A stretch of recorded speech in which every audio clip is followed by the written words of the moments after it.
What's up, Fox Racing? What's going on? Who wants to go to LaGuardia? I'm planning on going to, what do you call it? I think you guys not see me right.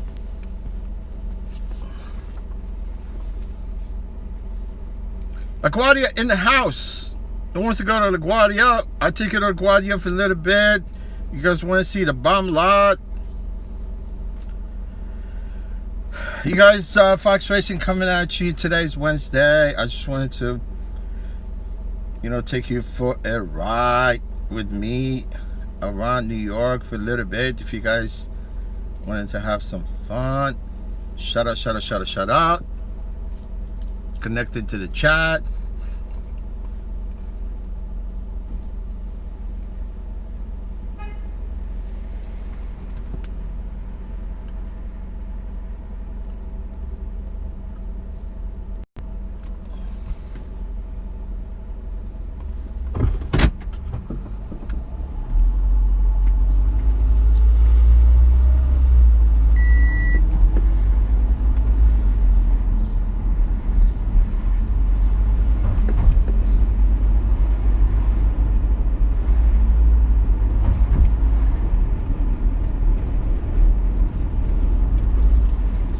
Don't hate, navigate.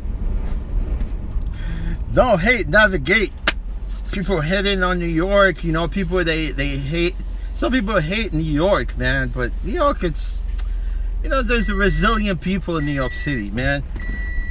If you cannot make it in New York, you cannot make it anywhere else on the planet. New York, where it's at.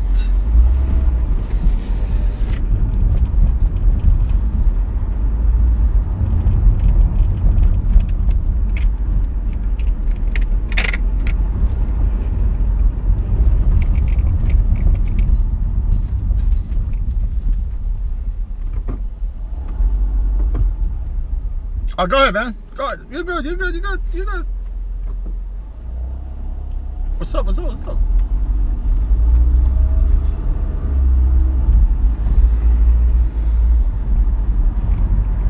Well, it is what it is. It is what it is. Fill in the blank. It is what it is.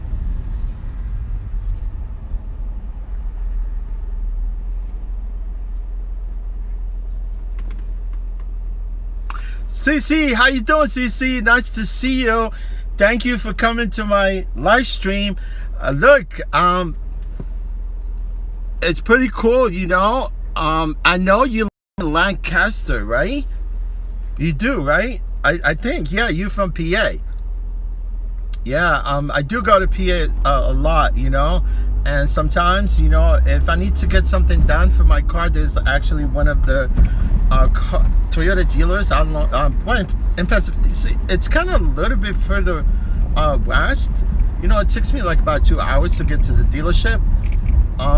Only reason I go there because I tend to go do some certain service to my car, that I cannot do on my own. And I like to do it there because it's a lot cheaper, but basically. Shop and more. I think you're Moroccan, right? So I don't know who you are exactly. Cece, how you doing today? I hope your daughter's doing good. Last time I saw one of the video you uploaded, she was actually counting in Japanese. That's awesome. Does she speak Japanese? Is she related to Japanese people?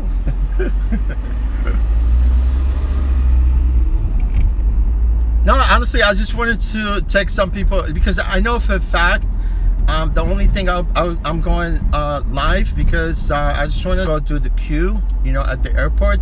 And since LaGuardia, it's been under renovation for so long, and they keep shifting, our taxi hold lot. We go basically wait on the queue to get basically an airport ride. So, and they keep changing it all the time. And today, I'm thinking, I went to LaGuardia, and I was thinking, I was going to the to the lot, and I thought it was still there, but it wasn't, because the fact they actually changed it from to another part of the airport. And it's not the way the lot is, like especially New York City drivers, if they're not familiar with the lot. Let me go onto my phone, because I cannot drive actually and look at. Let me see.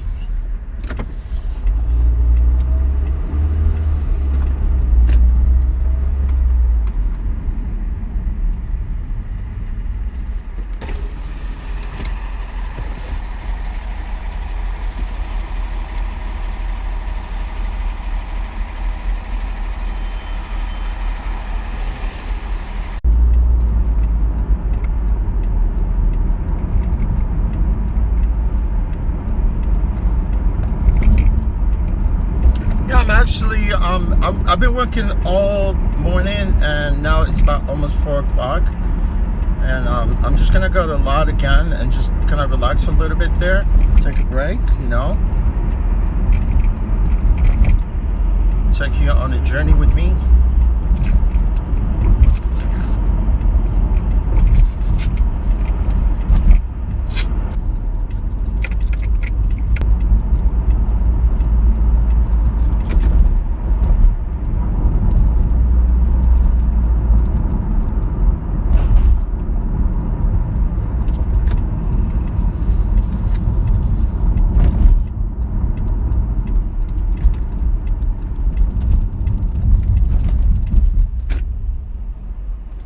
I hope I'm not buffering.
Oh, Cece, I was able to actually, but you're good now. Okay. No, Cece, I just don't want it to basically look at my phone while I'm driving.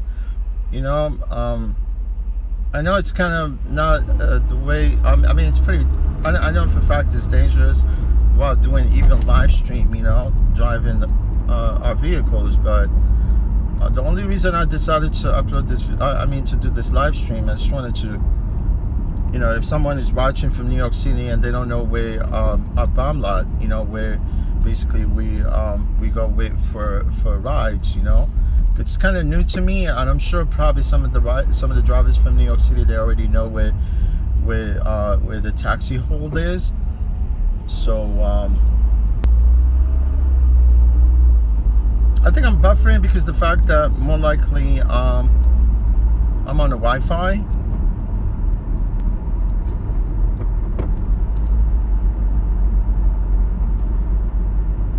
Yeah, guys, so you can see basically, if you guys are here, I'm gonna be entering the lot, the taxi hold.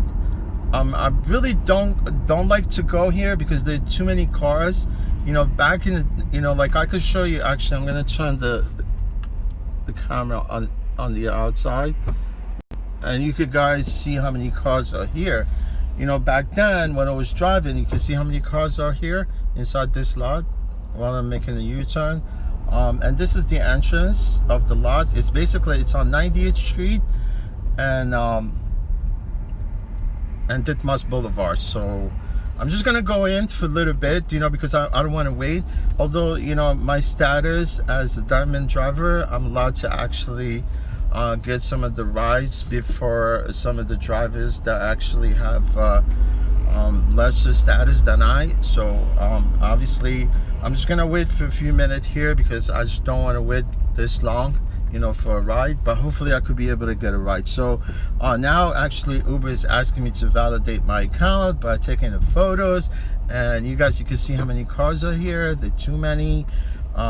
It's just like normal now. Basically, that's what it is compared to what it was like back then. So I think I'm gonna have to actually turn my Wi-Fi off here. So basically,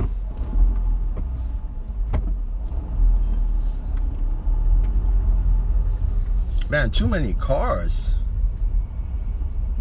I was there earlier, there were only few.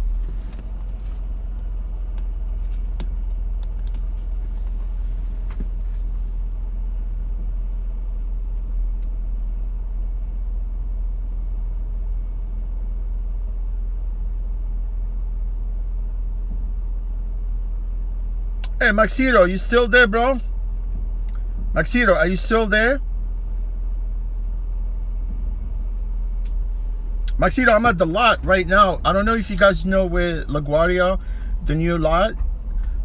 Probably more likely buffering right now too. So, because I actually went offline, and I drove from Astoria all the way here. And I'm just gonna basically I need to validate my account to go back online.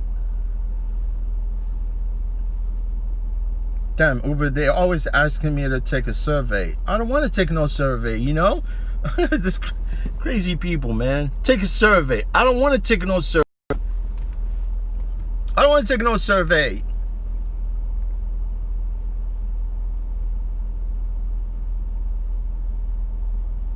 Oh, look, my Uber Eats is on again. Oh my God, look at this.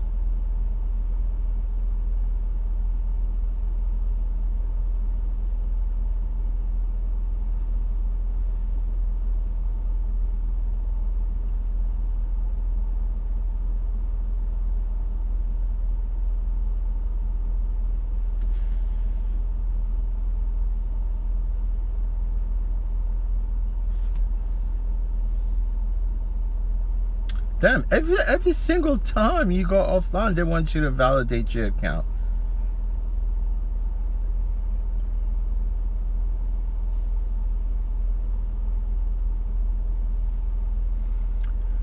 So what's up, guys? Who's there? Who's actually want to talk about rideshare? But nobody wants to talk about rideshare, I guess, right?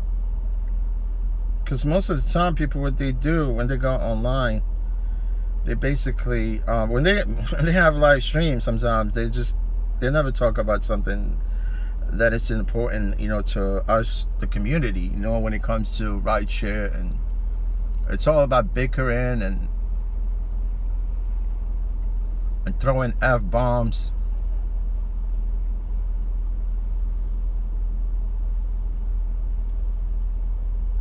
Right, guys?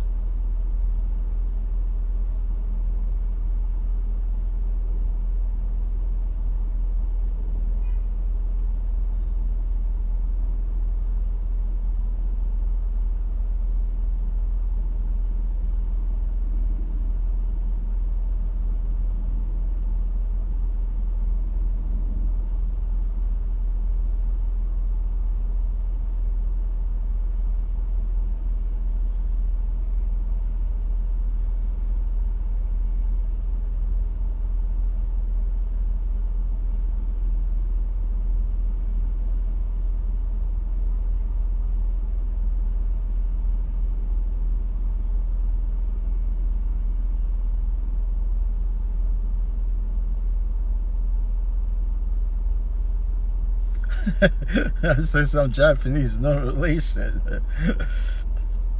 Yes, you see, it's pretty cool. I know, you have your precious girl there. It's nice to be able to know, to be bilingual, basically. It's good to know languages, because you never know where you're gonna wind up in some other part of the world where you need to actually speak the language.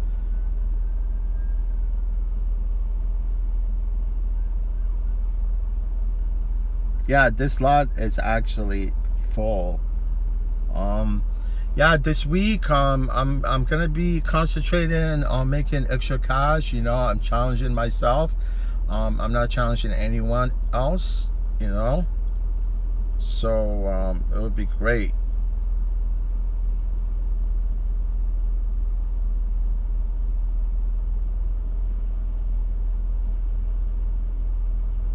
Oh, Maxito, you said you have not been here. Oh, okay. So that's why I really come here, because last time I remember, the lot was actually within the garage itself. Now they have it here. I mean, when I got to that, this morning when I dropped off LaGuardia, I was thinking going back to the older lot, and as soon as I got there, one of these guys, it was like, okay, they moved it across the street from the airport. I was like, okay, where? And he goes like, okay, 98th Street. I said, okay.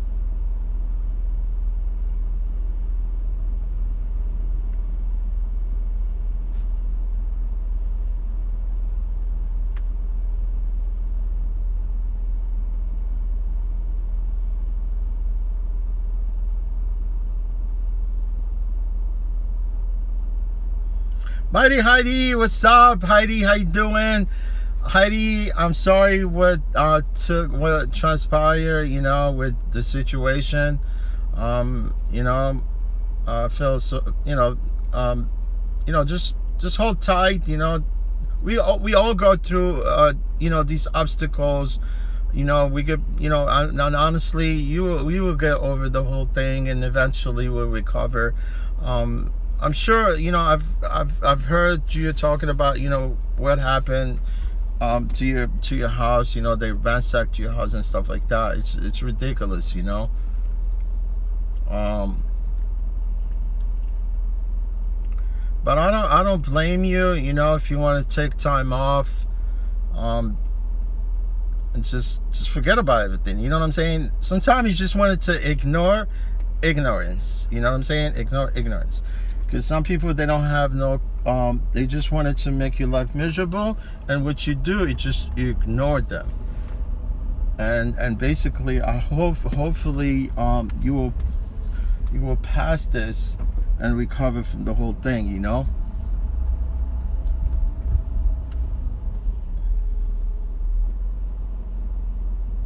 Oh, okay, my okay, yeah, Heidi. I mean, honestly, at one point, I was talking to Lisa, and we were talking about, maybe we could, like help out and stuff like that. I'm always there when I help out, and I was there for people. When people come for me, if they need help, I'm always there for them. And sometimes, that's why I don't trust friends, and because when you need friends, they don't come through for you. Which is really sad.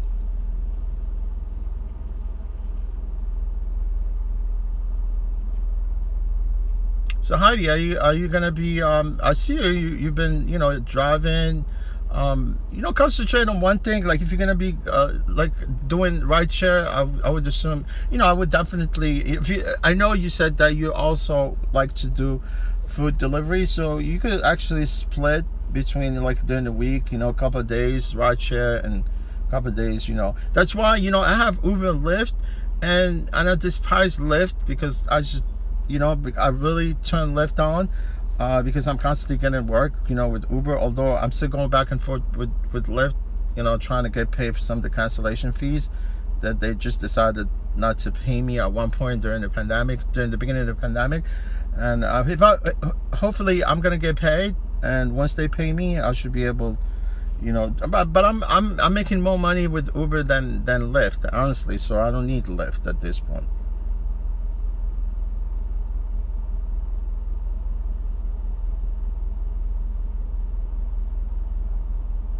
Oh yeah, no, definitely. I think it's a distraction.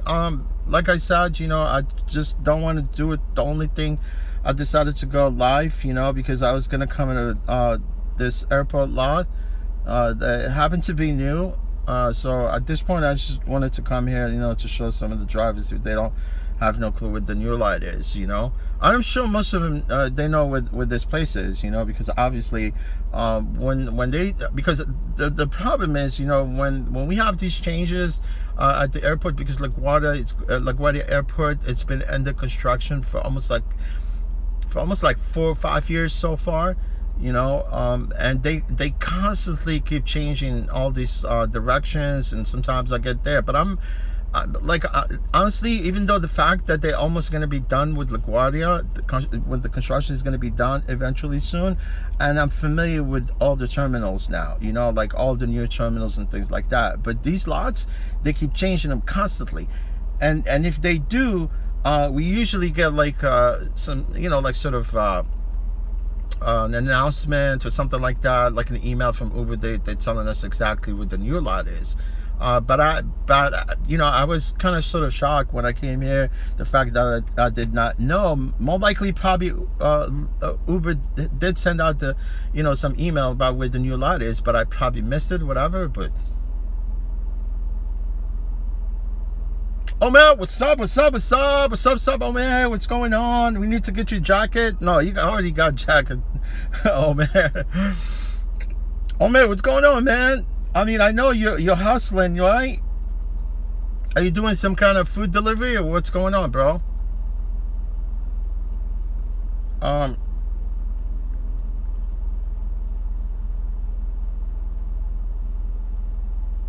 Yeah, no, the hood is the hood, man. Oh man, it's New York. It is what it is. You know what I'm saying? There's beautiful places in New York, and there's bad places in New York also, like you already know because you already been here before. You know, you go to any place on this planet, there's you know, there's ghetto, there's freaking the worst neighborhood that you don't want to be in, and there's beautiful places that you can, you know, like honestly, I had a ride to Long Island today. It was awesome, man. I took this rich little girl. I mean, she wasn't a little girl, she was an adult, you know. I took her from the airport, actually. You know, Long Island, it's one of the places, I think Long Island has the highest property taxes in the country. Go check it out, man. I'm not lying. I think Westchester County and Long Island actually has the highest property taxes in the country. Yeah, if you own property in Westchester or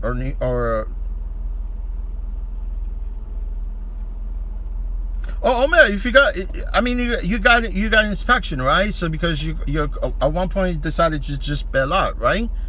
I mean, you guys are, you know, like any place in the lower 48, you know, you don't have to go through the process like we do here in the city, where you have to have all, you know, your all the documents. Here, you know, you can see I'm at the lot right now, and every car here has a same plate like mine, which basically happened to be issued from the Taxi and Limousine Commission. So like I could just, you know, switch state and go to Connecticut, Jersey, and they're not gonna even ask me for taxi license, you know. So here, like, I mean, we go through 2 inspections, not only one from the Taxi and Limousine Commission and one from the DMV. So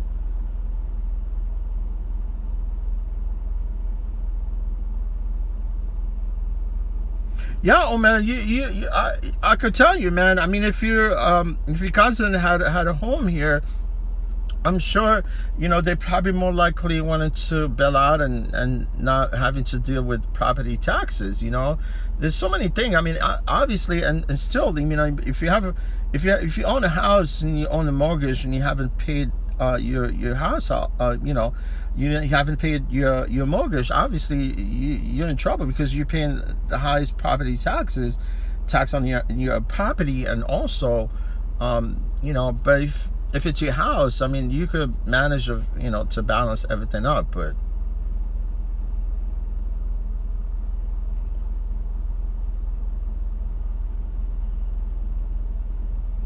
oh yeah, that's what I think. Yeah, you know, oh man, because there are only few places in the country where they have these what do you call them, TNC.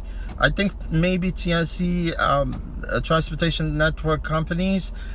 They do exist, I think, in Seattle, Texas, Massachusetts, and us in New York here, it's TLC. It's equivalent to TNC in some other part of the the country.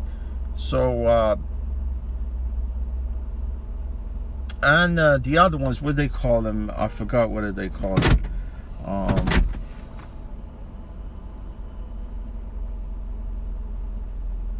Forgot what they call.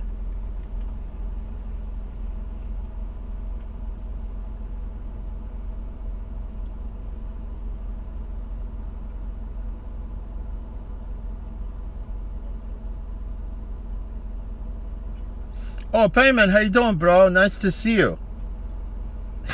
Payman says he deactivated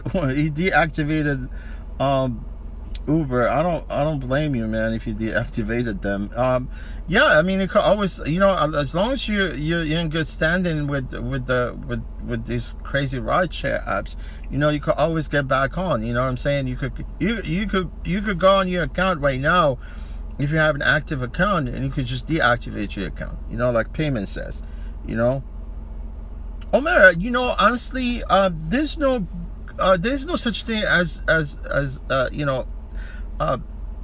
no such thing as bad customers or good customers. They all have that quality in them. Like, it's all about how you interact with your passenger. You know what I'm saying? You could have the worst freaking passenger on the planet. You know what I'm saying? But once you get that passenger in your car, you have to play the game, man. You know what I'm saying? Because you're in that sort of customer service, so you want to make sure that you just I go to an extent about for them. You know what I'm saying? I'm not gonna disrespect myself. If somebody's gonna disrespect me, I'm gonna disrespect them straight up. You know what I'm talking about? Because but honestly, they're all the same. But once you get them in the car, you would definitely need to play games. Because when I go to different neighborhoods in the city, like for instance, we have the worst neighborhood, like East New York, East New York, Brownsville, Jamaica, Queens. These neighborhoods are the worst neighborhood that, but I'm not gonna judge everyone. You cannot judge a book by its cover. But once you get them in the car, man, you will have to play a game, just during that duration where they actually happen to be in your car, and then once you drop them off, you do your thing. Like, if there's rating system, I mean, you can rate people, and if someone messes up with you, you can mess with their rating too, like they do, when they mess with our ratings.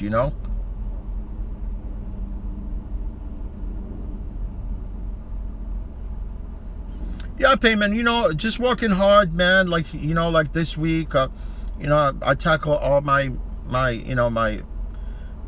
problems. I'm problem free at this point. So I don't have nothing in my mind that it's running in the back of my mind. You know what I'm saying, at this point, in the background. So it would be nice to concentrate and just make extra cash. Challenging myself. Basically, that's what it is.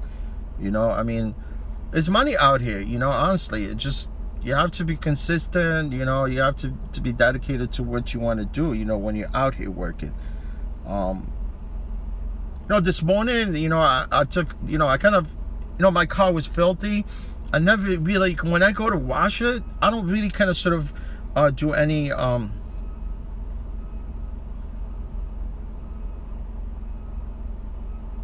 Maxito, what's up? Maxito, what's going on, bro? No, it's fine, Maxito, since I went back to the chat, and I thought you said that you already, I thought you already knew where the lot is, where the taxi holders, where the rideshare app holding spot. But obviously I went back, and you said that you haven't checked it out yet. So I mean, there's so many cars here, I don't care at this point. I came in here to just kind of sort of come check it out again, but I just want to bill out of here and just go out and make money outside instead of being here.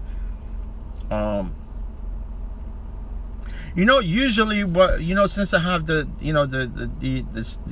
diamond status, the only time you get that rematch, you get that consecutive airport ride, is if like you have someone going to the airport in your car. You see what I'm talking about? But if you decide to just come out of nowhere and hop into a lot or just go cruise around the airport, they won't give you a rematch. You see what I'm saying?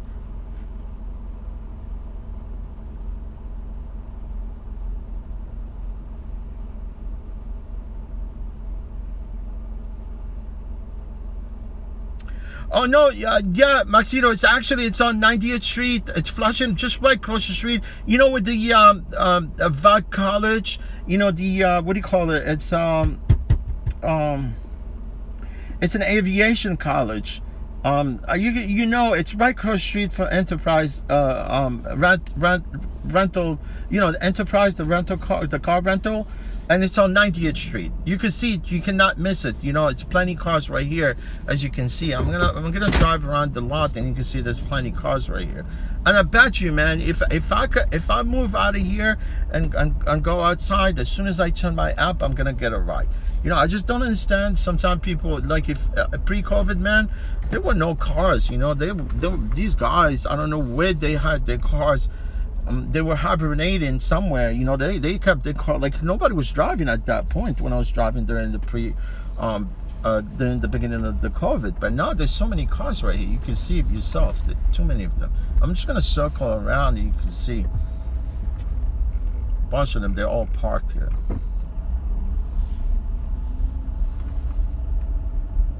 Oh no! I gotta turn my camera, man. That's crazy. I keep telling you. Because I was talking to you all this time, thinking the camera is facing the outside. You guys can see cars, right? So many of them right here, right? Plenty. When I come to a lot, I just keep circling like that. You know, people they think I'm crazy, but I'm just gonna tend to play games. It's a smaller lot, you know, because more likely if it's full, they won't let you in, you know. And I can see there's so many spots, you know. Once you go inside, they clock you in, you know what I'm saying? And then once you leave, they clock you out, you know, to make sure that they have enough cars in the lot. So, you know, I'm just gonna be cruising around. I'm gonna go back again, and you know, our terminal. I mean, the one.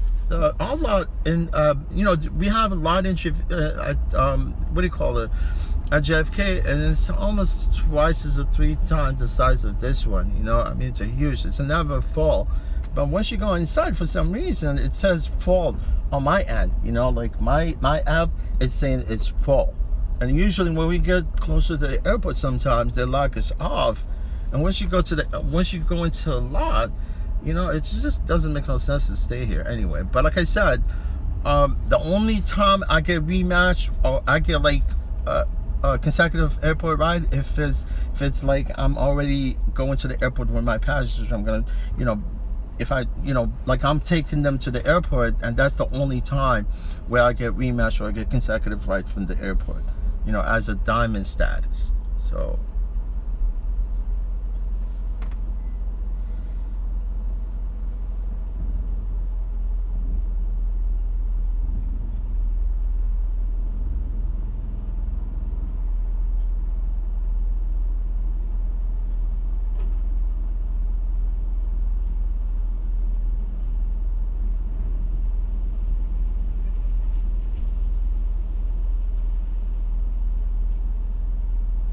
Well, payment, you know, I'm doing good. You know what I'm saying? Like, you know, like today, because I wanted to, concentrate. You know, and I'm so far. You know, it's only a slow if you think it's slow. You know, but if you want to drive and make some money, there's money out there, man. You know, you just have to be street smart. You know, you can't be like just wanted to come here and hang out at this lot. You know, there's a plenty of work, and you gotta be. Like I said, you gotta be very consistent, man. I mean, if you're not very consistent, you're just street smart, basically. I mean, I'm only 2 days into my earnings, and I'm so far, I'm at $1,000 so far. You know, if you guys want to see it, right here.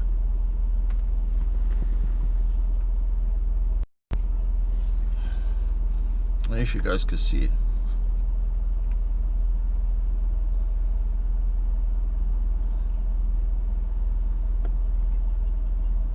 You know what I mean? So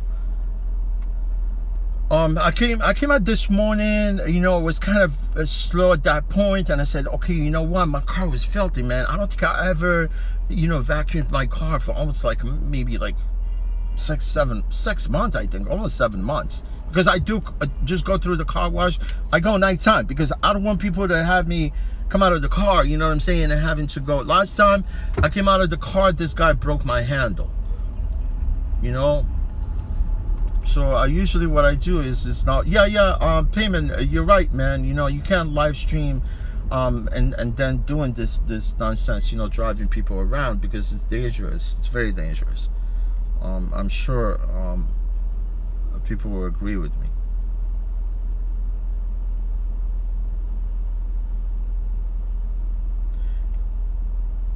Oh, no. Honestly, payment. It's not because of the cops. They're looking for us. It's something.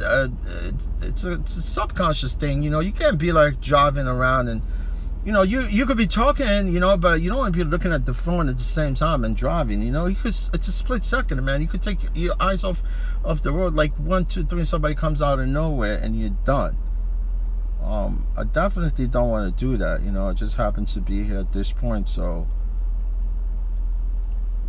people, they might go on the blast saying, oh, you do this. We all do dumb stuff, man. Maybe someone would probably like, oh, why are you driving and live streaming or look at your phone? People do it all the time. I see it. You might be advising people not to look at their phone or live stream and drive at the same time, but you probably do it too. And I'm not gonna. I admit, that because the fact that our job, it's involved with the phones, because there's no way for us. I mean, obviously, I got 2 phones, and our job has to do with the phone. So every once in a while, you're driving, you still have to look at the phone. Look at where you're going. Sometimes you want to, people change direction. You want to know people where they're going. Sometimes you have to switch back and forth, with the apps. I mean, that's something. It's part of this job. It's the phone are involved with this rideshare apps.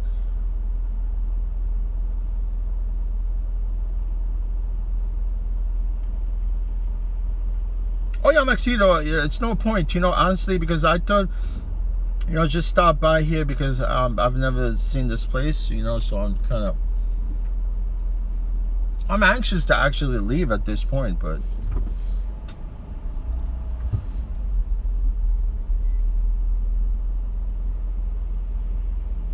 Omer, I know you said you want to invest in your Prius. I mean, the only thing is you just have to go and get your account reactivated, right? Is that what the...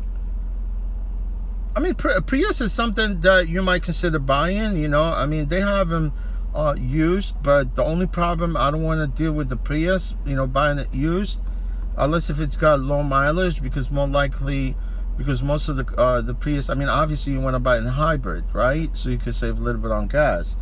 But the problem is, these batteries on the Prius, they go bad quick,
Oh, okay, payment.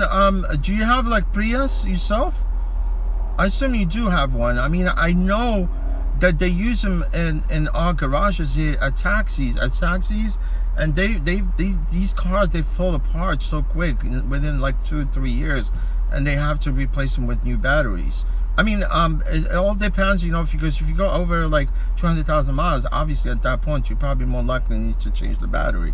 I know some of the taxi garage, they use them for yellow cabs.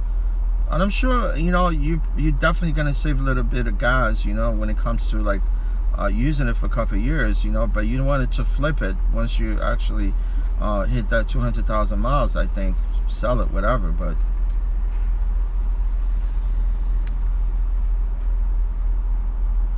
oh no, definitely, yeah.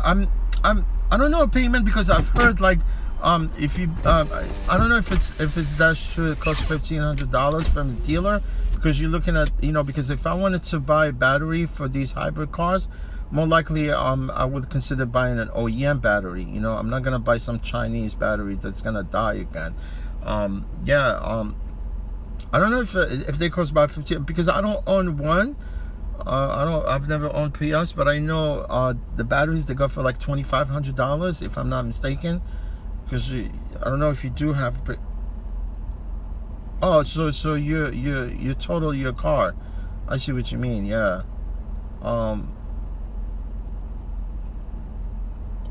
But what you, I mean, you crashed it, but what happened? I mean, did the insurance have to pay you for the as it was completely totaled?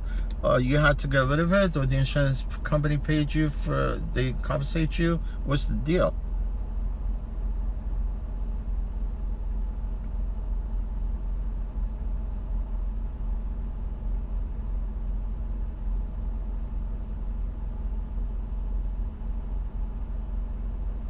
Oh, it wasn't totaled. So obviously, the insurance paid for the repair. Was a hit from the back, the front, the side. You know, I mean, normally, if it's obviously was just hit from the side of the front, you should be fine, because the battery happens to be in the trunk. Oh, so this has just happened to you recently, right? So I assume it wasn't like huge damage, you know what I'm saying? It's just like probably minor, right? I mean,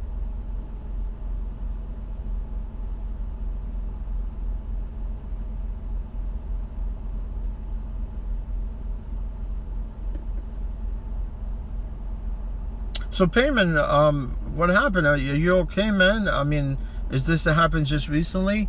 I assume, because I know you're using your car for your I'm sure you do gig work. I know that for a fact, right? You said what do you do? DoorDash? Last Friday, man. I'm sorry, payment. Is everything okay, bro?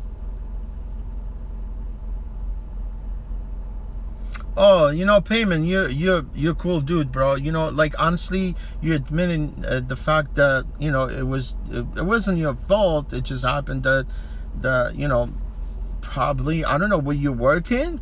Well, at the same time, you probably want to check something on your phone while you're doing your gig work, whatever. Because it happened to me, man. I've had so many close calls, you know, where I almost crashed my car a few times, you know, just trying to look at, you know, the phone, you know, to trying to figure out where people are going, whatever, you know, because I got two of my phones, you know, one my left phone it's hooked up here, and the Uber phone, it's hooked up in the bottom here, because it's off my you know, it's not obstructing my view, whatever, and they're here. So sometimes the one I have down here, usually I look at it right, you know, because it's all the way at the bottom end of the vent. So sometimes I'd be looking, things turn around, boom, somebody's right in front of you.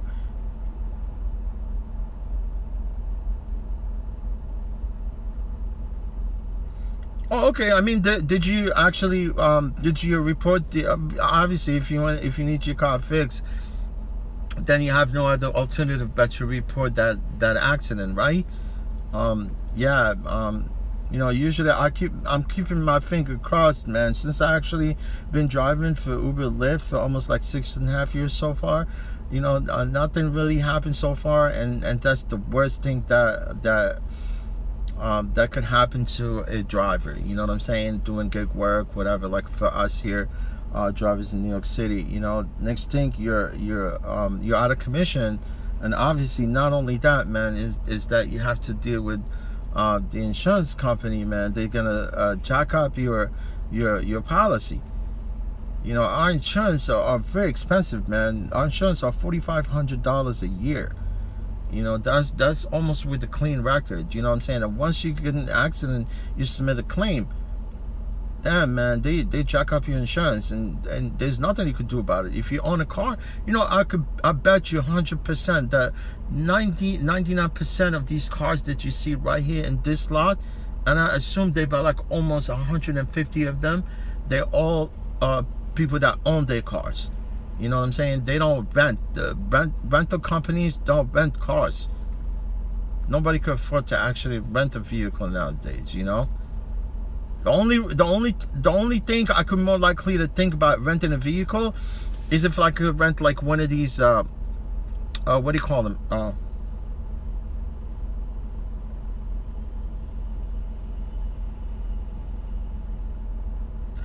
Payment. You know what you could do, my friend. If they drop you, you could just switch to different insurance companies. You know what I'm saying? Yeah, go to another company, because most of them, what they do, when you like what I would do basically, honestly, I'm not gonna wait for the insurance company to drop me. I'm gonna drop them. You see what I'm saying? I'm gonna look for another insurance company, to see whether I could get another rate, get a quote from them, because obviously, most of the insurance sometimes, if you as long as you submit a claim, and you could renew and you could renew your insurance, they don't usually go back and check your abstract to see whether that you had an accident in the past or whatever. Like basically they don't want to check up your abstract. I mean, they do check abstract right now. Like even if you go to get regular insurance, nowadays, even when you get a quote from your insurance company, not only they go through your driving abstract, because they have that right to have access to DMV record, but yeah, they quote you based on your credit report also. If you have bad credit report, you're looking at a higher premium.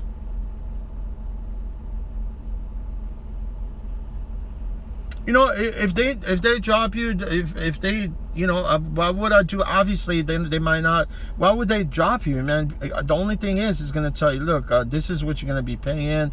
They might raise your insurance by another 10%, whatever. But if that's the case, and you could manage to pay the premium, just stay there. But I would definitely check another insurance company, but do it online. I do.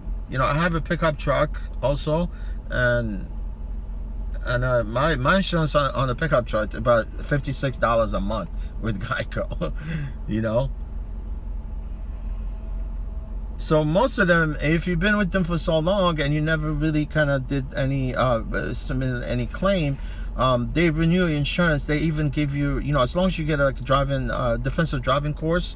If you take defensive driving course, you more likely get a discount from your insurance company, and also if you have any points, whatever, you get point reduction. It's like 4 points. They lower. If you have like some sort of like moving violations, basically.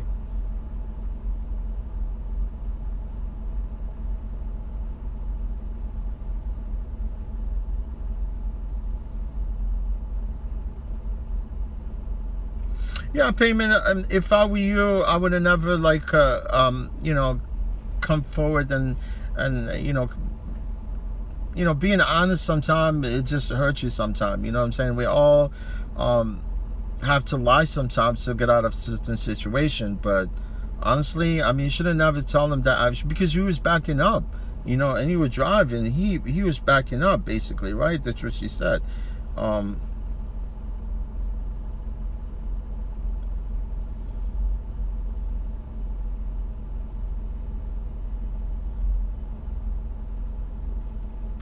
I mean that's blind spot, man. I could just basically say, look, this guy was coming out of his driveway. I mean, how do you expect me to see him? You know?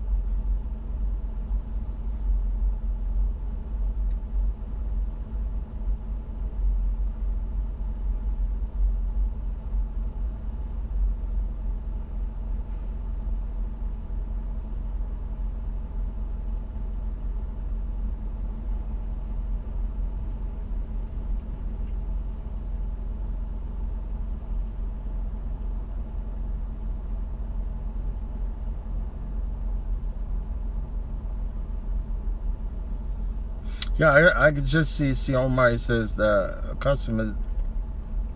Let's say yes, Uber customers still have an all no tipping mentality. I get tipped all the time. As long as you render good service. You know, as long as you go out of your way. Like help out people, come out of the car. Sometimes I want to open cars. I want to open doors for customers. But if somebody has something like a stroller or luggage, obviously I wanted to get out of the car and help them out. Because next thing, they would definitely tip you.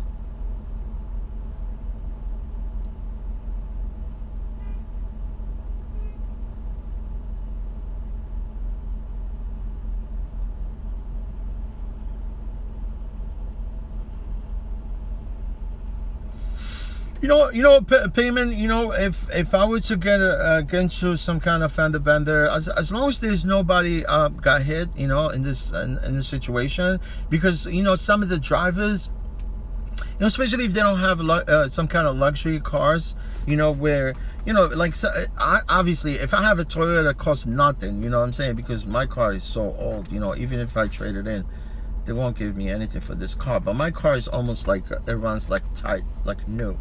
Um, but if you get into an accident with someone has some kind of car that costs 100, like 180, 100,000 K, obviously, their cars, they're fully insured, man, and they fully covered, so they could care less whether they're gonna report that accident or not.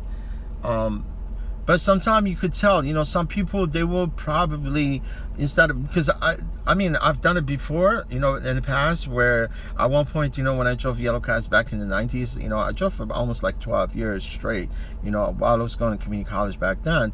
And I've gotten into a few accidents, and I was just trying, I was never at fault, but I've always offered to actually resolve this, between me and the motorist, if they want to do that, because some of them, they know exactly what they're getting themselves into, because obviously, if you go one up against, like some people, they already know that.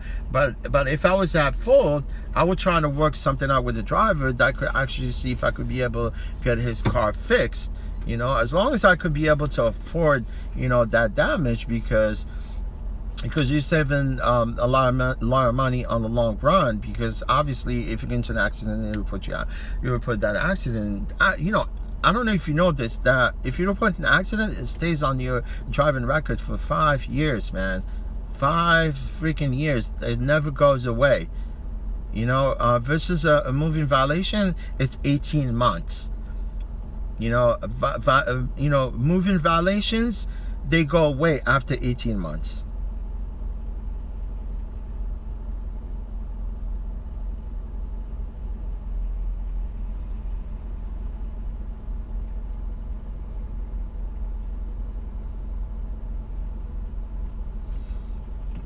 Yeah, the thing about me, that's why, I really kind of look at the map when I drive. You know what I'm talking about. I'm not gonna say, because the fact that I'm the type person that I just freestyle to my pickups and to my destination. But I'm not gonna lie, I do rely on Google Maps sometimes if I'm in some places where like no man's land. You know what I'm talking about. But when it comes to the five boroughs of New York, except Staten Island, because I don't work there that much, and it's kind of confusing, especially like even Long Island. It happens to be an island. It's like Long Island. It's an island, but it's confusing. You know what I'm talking about. But but here in the suburbs of New York, I just kind of know where places are, and usually don't look at the map, but I do every once in a while to just kind of sort of refer to where I'm going. The only thing I like Waze. Sometimes I refer to Waze because I know my way to that destination. The only thing is it gives me like 3 different ways. You know what I'm saying? So 3 different ways, three different timing, and the slowest, the fastest way isn't always, the fastest isn't always the faster. You see what I'm saying? So I just look at the 3 ways, and I was like, okay, well, you're wrong. I'm gonna do the opposite way. And usually I beat the ETAs. Just by using my my own Google.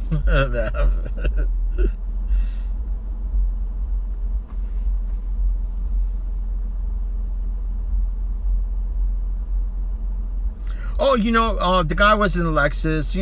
I don't know what years the Lexus is, but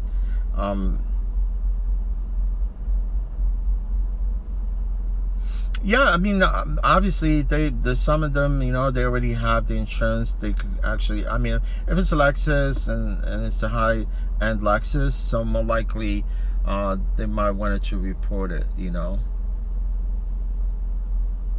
But I usually try to work things out with the driver if something happened. Just like, okay, if I think I'm at fault, I would just kind of sort of, it is what it is. You guys, if you want to wait, we could wait, call the cops, and we're gonna end up reporting accidents. And most motorists, they don't know the fact what the consequences of reporting an accident. That's the problem.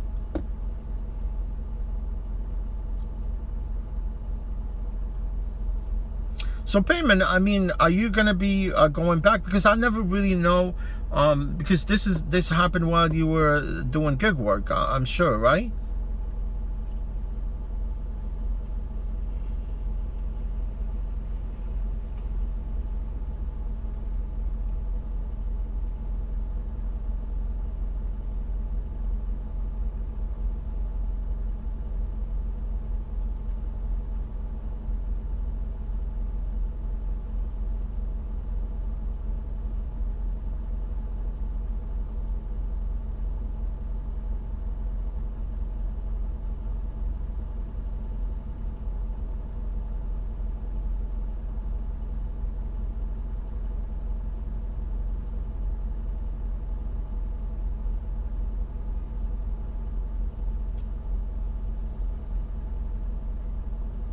Well, payment. Thank you for your advice, man.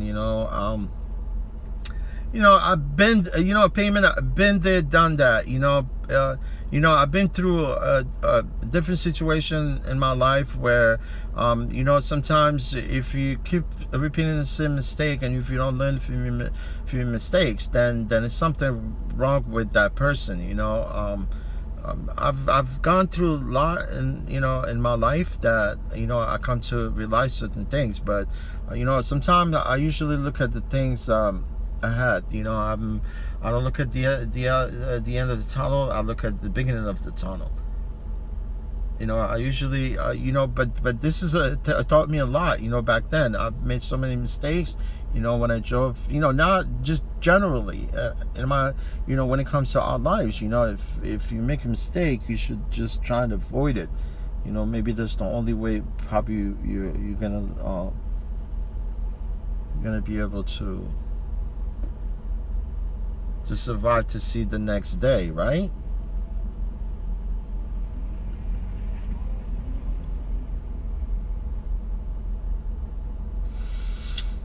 Oh yeah, payment. I think you have an iPhone, right?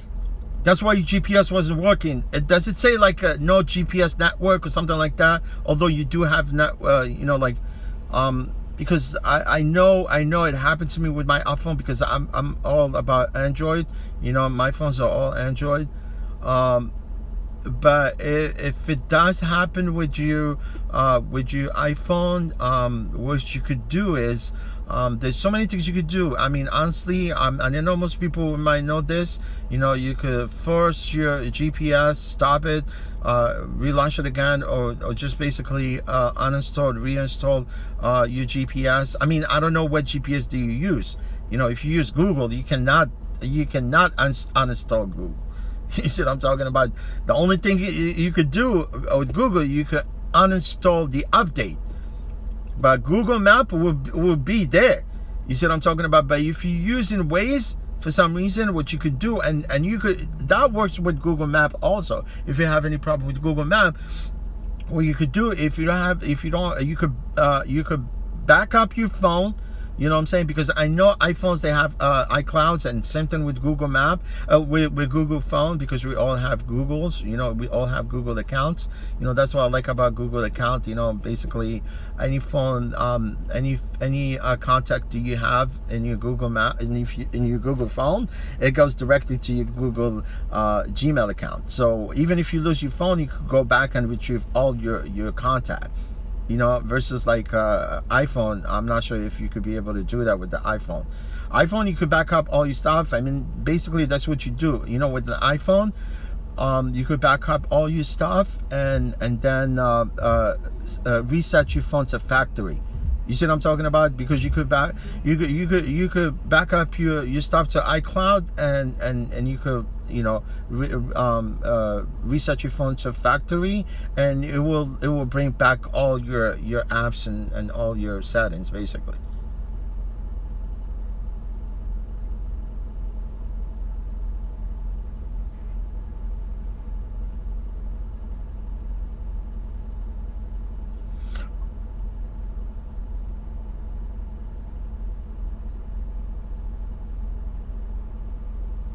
Yeah, payment. What do you say? You say I should have went and got it working GPS right away, but I did not because I was hoping it would fix itself. Oh, no, payment. I really appreciate all your insight. You know what I'm talking about. I'm too good for that. You know what I'm saying? For me to but we all have our problems. I mean, we all, we're not all perfect, but things will happen so quick. Especially like some place like New York City. Things, it's fast and furious. I mean, you could be anywhere, anytime, and people are really gonna, to a point, some people are reckless here. I would definitely be comfortable driving in some part of Vegas or Arizona or someplace in California. Although California, it's kind of sort of, when you go to places like LA or San Francisco, it's kind of crowded. But I would definitely be comfortable driving in places like where no man's land. I could drive with my eyes closed. But New York City, man, it's almost like you have to have your eyes in the back of your brain. You know what I'm talking about? So because you constantly, looking there and there. Like when I drive, I look out with my corners of my eyes. I swear to God, man, like this. You know what I'm saying? Trying to figure out, where I'm going and where people are and things like that. But oh,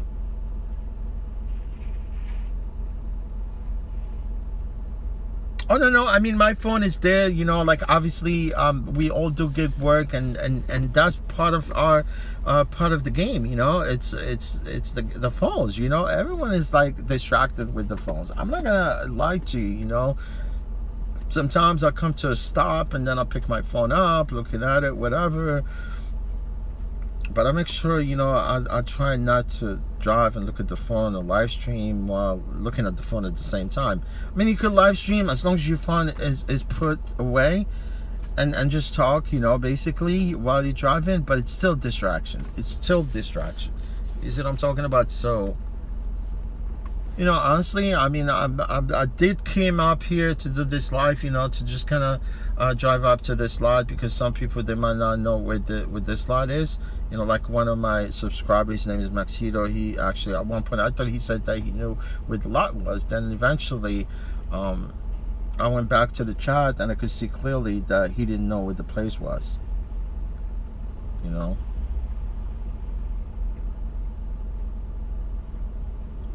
only thing I came here, because I don't want it to, and I wanted to take a break also because I'm gonna hammer the rest of tonight.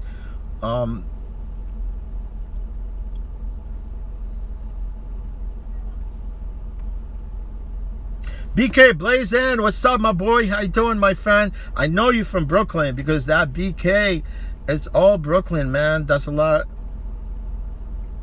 That lot is terrible. You plan on winning for a trip? No, BK Blazin, I'm not, my friend. You know, honestly, thank you for coming to my chat. You know, I know you subscribed to me like a while ago, and also I did, you know, I did subscribe to your channel also. Oh, no. Honestly, I really wait here. You know, that's why I just kind of wanted to come here because I know it seems like you already been at the lot. So, you know, I usually don't stay here that long. You know, like I said, when I came in here initially, I said that I was going to just sort of take a break a little bit.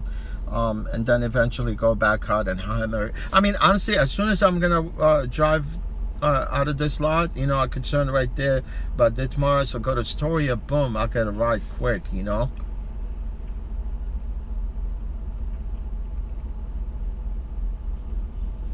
Yeah, payment, you know, we still living in like uncivilized societies. You know, we still living in uncivilized society, you know, just not that long ago, man. 20 years ago, you know, everything was just new, you know. There was no such thing as Google. There were no smartphones, although cell phones, you know, they were around for a while, you know, although there was no GPS, that you could have access to GPS through your some of the you know, the phones that came out, you know, back then. But we're still evolving, man. There's so many things that's lagging, you know. We're still in that sort of baby steps. You know what I'm talking about? We still live in uncivilized society, man.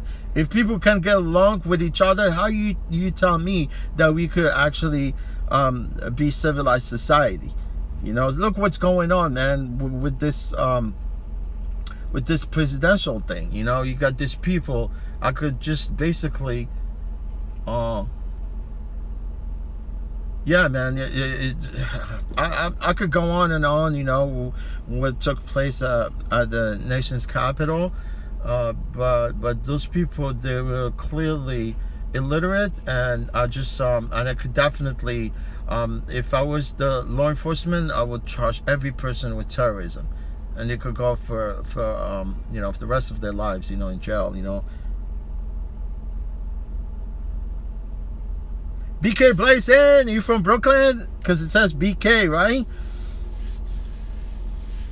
Man, when I'm, you know what it's busy, BK? BK Blazin, because I know you're from New York, because I could tell the fact that you're talking about the lot. I don't know if you're actually from New York.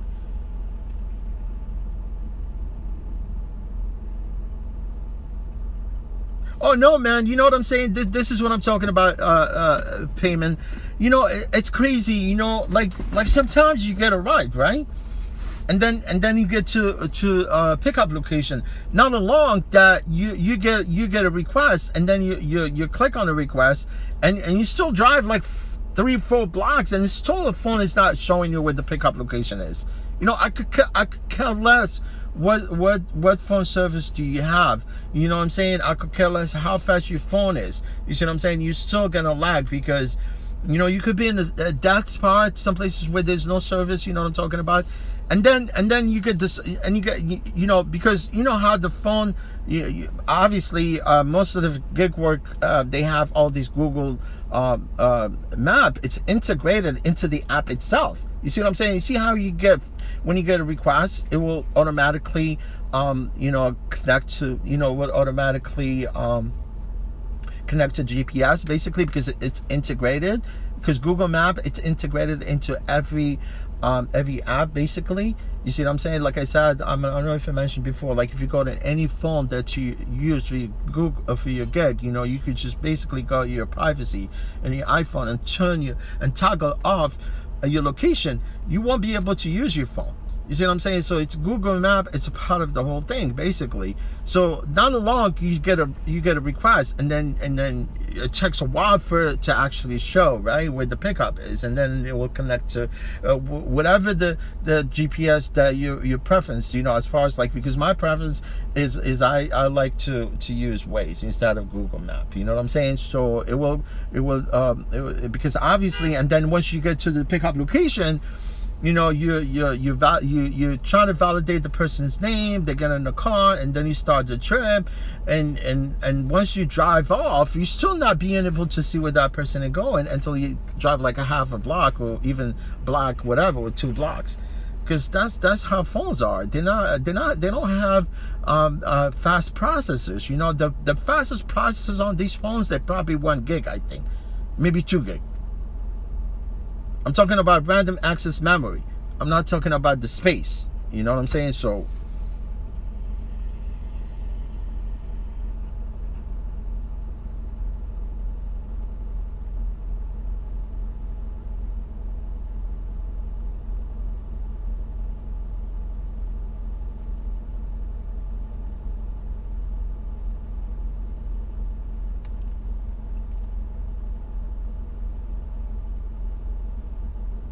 yeah, I mean, that's how these phones are. I mean, unless unless if you're running like a straight full laptop on in your car, and you're still gonna have to actually be able to connect to the wireless in order for you to use a fast processor. You know what I'm saying? But most of the phones, they don't process this information that fast. You know what I'm saying? Especially if you have too many tabs open on your phone, and you I'm sure if anybody knows how the computers work, because a buffer, there's a buffer that sends all the information to the buffer, and it processes it, and it cannot process it at the same time unless if you have a fast processor.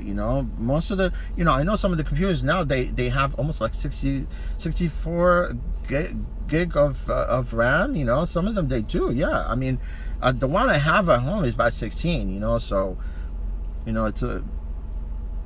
it's when you get too much load of work, everything is lagging.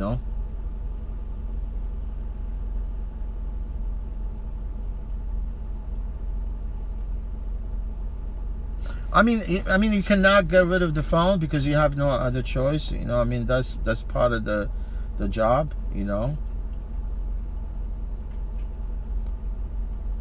So payment. I just want to get something straight. I mean, I don't know if you do. If you have some other job that you do on the side besides doing gig work. But I know you're in Vegas, so while this has happened while you were driving, delivering food or whatever, or what's the big deal? I mean, or you just going doing your own thing while you got into this little incident.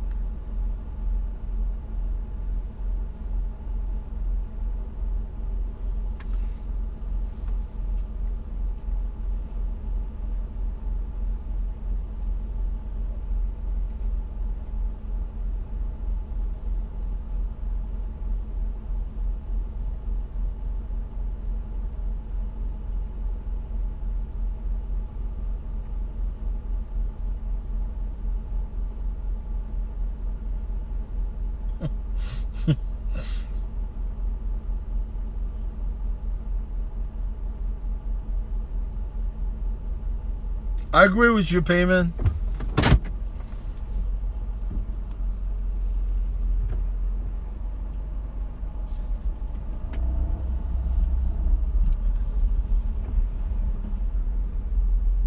Payman, did anybody from our closest community came to your aid, maybe, or?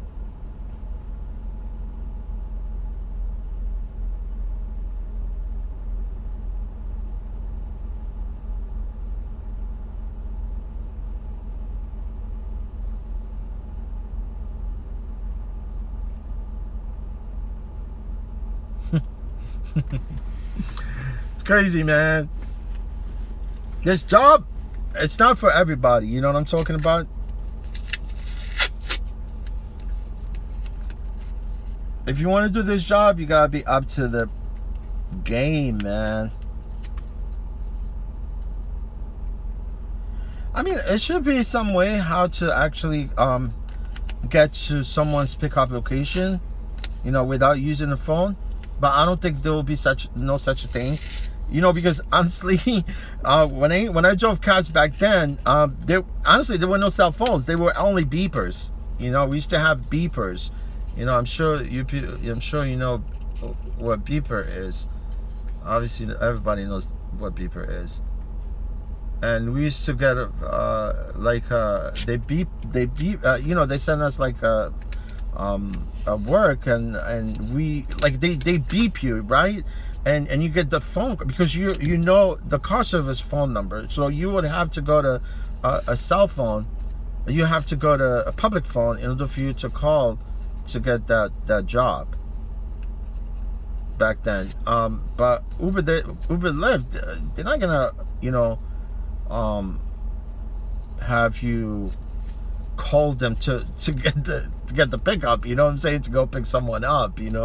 That's kind of retarded. Like it's like you're going backward instead of forward. It's like you're going back to the caveman.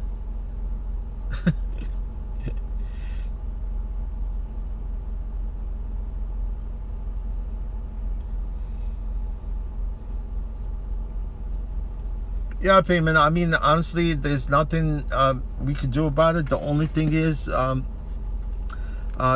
have to use your conscience. You have to kind of sort of get to a point where that the phones or something very distract. I mean, you could get into an accident so quick. Just looking at your phone. There's something that it has to be in the back of your mind all the time. Especially doing rideshare. But it's sad that it's part of our game. It's part of the job is to look at the phone and see where you're going. As long as you're not using the phone while you use, obviously I definitely want to use the phone to my benefit, for what I do, you know.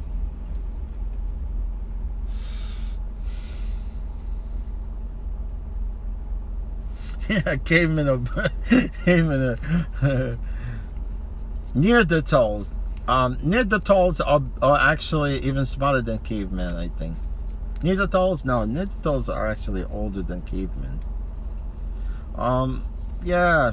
So, payment. I mean, were you driving while this happened? Oh, did it happen? While you're doing the gig work?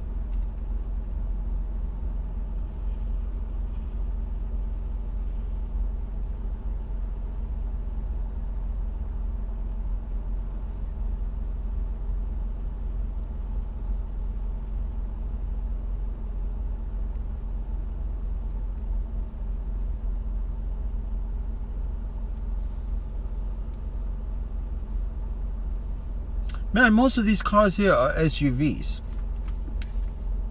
Yeah, payment. I mean, the only thing you could do, my friend, at this point, just keep on going with your life. Trying to resolve this issue. I mean, honestly, there's nothing else you could do about it. And I tell you the truth, man. This one thing that scares me the most is getting to some kind of. I could be driving right now. You leave this lot, boom, somebody hit you, or you could just, like you said, looking at the phone, distracted, then going through a light, whatever, and then it's your fault, and I'm it takes a man like you, payment, to actually admit the fact that you were probably looking at your GPS because the fact that it happened to be part of your work. That's what got you into this situation. You know what I'm saying? Not a lot of people could admit that, man. I'm telling you the truth.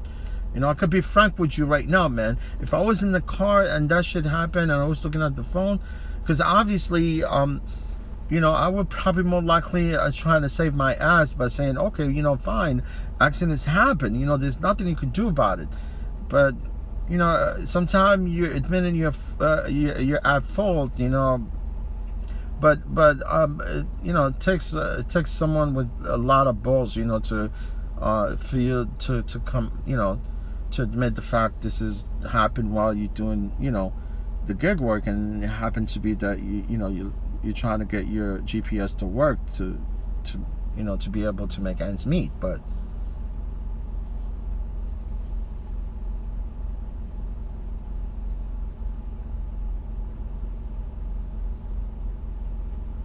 Oh yeah, payment. I definitely are gonna learn from your mistake, man. You know, I learned from my mistakes before.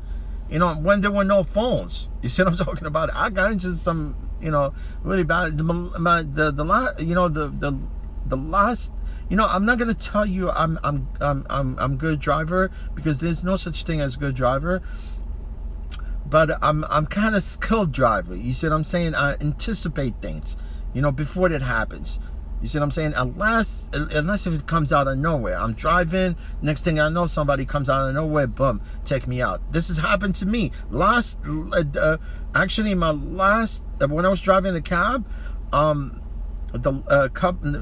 before I left, it was a year before. Well, that was like, but that's the time I was trying to bail out, because I did land a job, after I graduated from community college, and I was driving at the same time. Even though I graduated from community college, I was still driving at that point, because I was still kind of not knowing what I was going to do, whether I was going to go to grad school or get a job. So I got a job, and then, like, before, when I left, my last accident, man, it was very vicious. I was driving, man, I didn't know what took place. I mean, I got hit out of nowhere. I'm traveling, boom, next thing I know, this girl, she actually, she was drunk, basically. I mean, she was arrested, at one point. But I'm driving along part of lower part of Manhattan, and this girl, 3 a.m. in the morning, out of nowhere, she actually ran a light. I was trying to avoid her, because as soon as I saw her, she came out of nowhere. I was trying to avoid her, and then she still hit me. But I end up in the fence. Like, it's a playground. I end up hitting the fence, going through the fence, boom, into the playground. Next thing, I dislocated my shoulder. You know what I'm saying? I was like, oh my God. Next thing I know, I came out of the car. I was disoriented at that point, and then I gained my conscious a little bit. Next thing I know, some of the witnesses, they were telling me that she was in the car driving, and there were two guys with her, right? And when the accident happened, her friend, actually, the two guys that were with her in the car, they jumped out of the car and took off and left her there. That's kind of crazy. Call her friend. Friends don't leave you there. So they took off, and next thing I know, after the accident was reported, the taxi that I was renting, it went back to the garage to get it fixed, and eventually I found out that that car had no insurance. You know what I'm saying? And no insurance, no registration. You know what I'm saying? So I'm not sure. At one point, even the insurance company, they called me to come do a deposition. You know what I'm saying? To tell them exactly what took place that night. And I'm sure they got into trouble, whatever. But that was the last accident I was involved in, where I had, I dislocated my shoulder.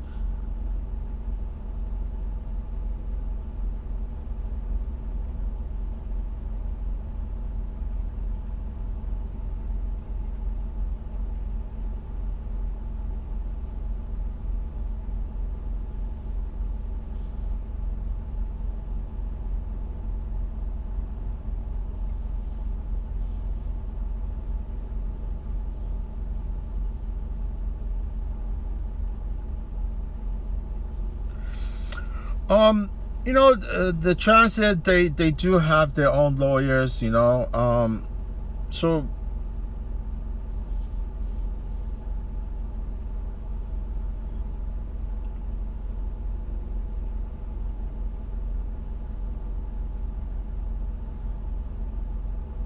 yeah, is this person was the rider? What do you call him? Schneckhoff, right? Versus First Transit. Yeah, this is a lawsuit that takes place all the time here in the city, where people get injured, they sue the comp. Yeah, I mean, obviously, was it the passenger, someone driving? The person was in the plaintiff car.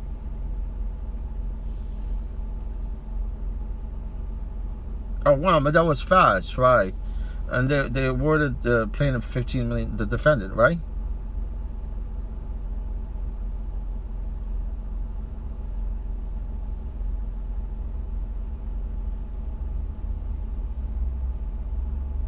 Yeah, we have we got this lawsuit. You know, they common here in New York City. You know, and it doesn't have to even involve like you know, two vehicles. You know, transit, they're always getting sued all the time.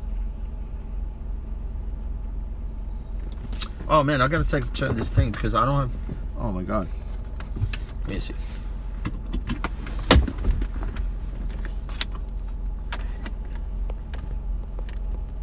Oh yeah, from this. Oh, shit.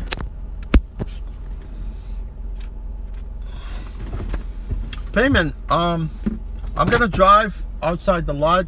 You know, the only thing I came here to relax for a little bit. You know, my thing is I like nighttime driving. You know, because I make more money nighttime than daytime.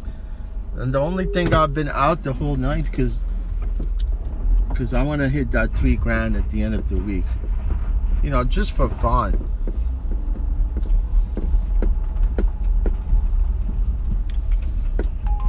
See, I got an airport job. You see that, Payment? It is an airport job. All right, guys. So I'm Payment. I'm gonna take you. I'm gonna take you to the airport. I'm gonna turn the camera. I mean, I think you already saw. Job came in. So I'm gonna take you on to the airport. You know, to go pick up. I'm actually going to this. What do you call it? Terminal B at H. Yeah, I'm going to the main terminal. You know, as soon as I was leaving, you see that? You see, my friend, as soon as I was leaving, bam, you know, they gave me a ride. So, you know, I waited a little bit, but like I said, you know, as a diamond driver, you only get a ride, consecutive ride, if it's like you have a passenger in your car and you go to drop him off at the airport. That's the only time that I get consecutive ride as a diamond driver. You know what I'm saying? But if you just come like out of nowhere, boom, and you want to come into a lot, whatever, you won't get that priority. No way. Unless if you happen to like, for instance, if I go to the airport right now and I pick up this person and this person is only going like short very distance from the airport, then they give you a shorty, it's called. You know what I'm saying? It's they call it priority queue. You know, so what you do is definitely you go pick up this person, right? And then you drop him off, and as soon as you drop him off, you could go back to the lot like where I was, and you'd be ahead of everybody there. You see what I'm saying? So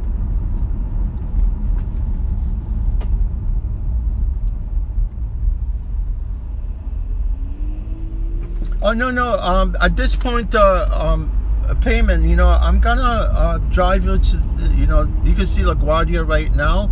You know, while I'm talking to you, I'm not even actually looking at the phone or anything like that.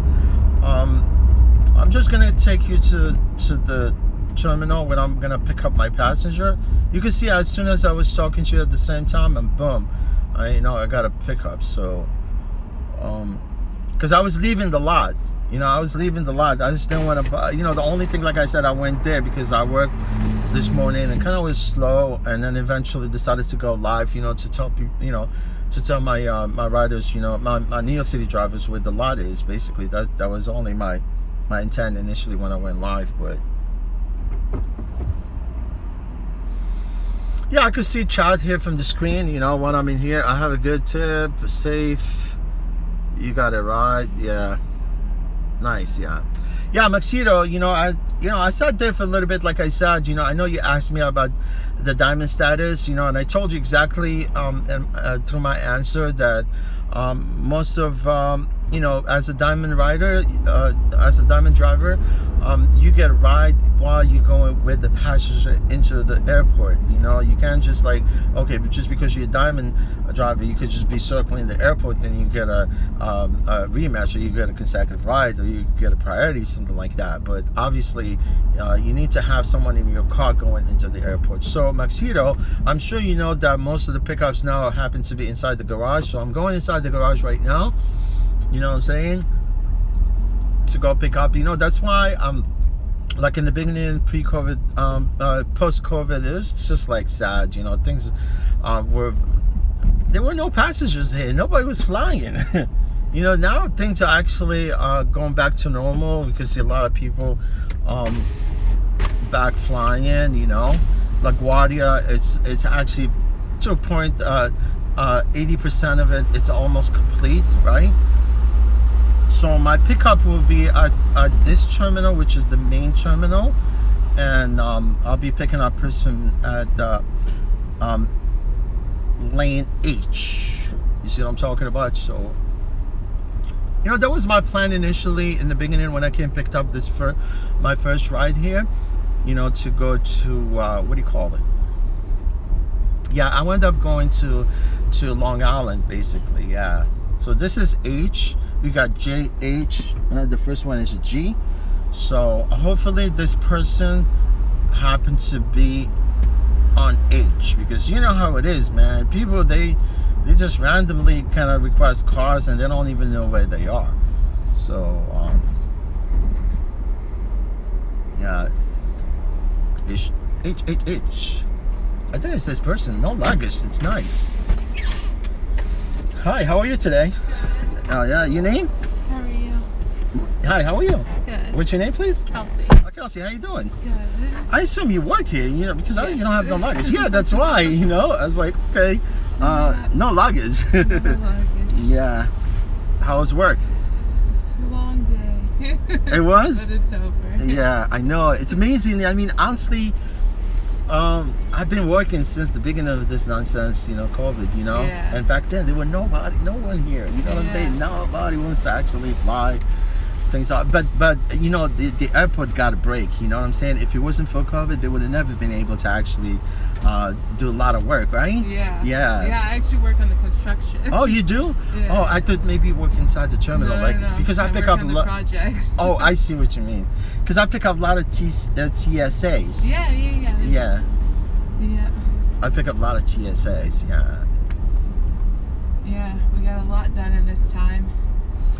You did? Yeah. Yeah. No, honestly, because if it wasn't for the virus, then people would be coming into the airport. Then it would be impossible to actually for them to come do to complete the whole the work, because it's still a mess, right? Yeah. What would you say percentage wise? Like maybe the 80% there? Oh yeah, definitely. That's what I'm saying, right? Yeah. That's why I mentioned to one of my friends. They're like 80% there. Yeah, because like I said, COVID made it a lot easier for them to complete the job a lot faster. You see what I'm saying? So. Because before, traffic here was terrible. Mm-hmm. And now we can really do what we want. Yeah, exactly. I'm sorry. You know what? I'm really sorry. I forgot to put my mask on. Uh-oh. No. It's a serious. Honestly, yeah, it's very serious. You know, I just hope you don't complain about me not wearing a mask. I didn't even realize. I have mine on. No. I know, because it's a very important. You know what I'm saying? Yeah. Because Uber Lyft, they're going after us. Like for instance, you see how I just forgot, honestly, because you know when we get your requests, where we come from. Do you know where we come from to come pick you up? The lot, yeah. You see what I'm saying? Because I was at the lot, and I had my thing off because I was talking to my friends. Yeah. And eventually, when I got it, I know where all the things there. You know, like I kind of know the airport like palm of my hand. You know, yeah. But I'm glad I've been going back and forth all the time during COVID, because I'm familiar with everything right now. You know what I'm saying? So, yeah. So when I'm on my way here, I was like, okay, because I'm tired of wearing a mask, but obviously, it's protection. That's what it is.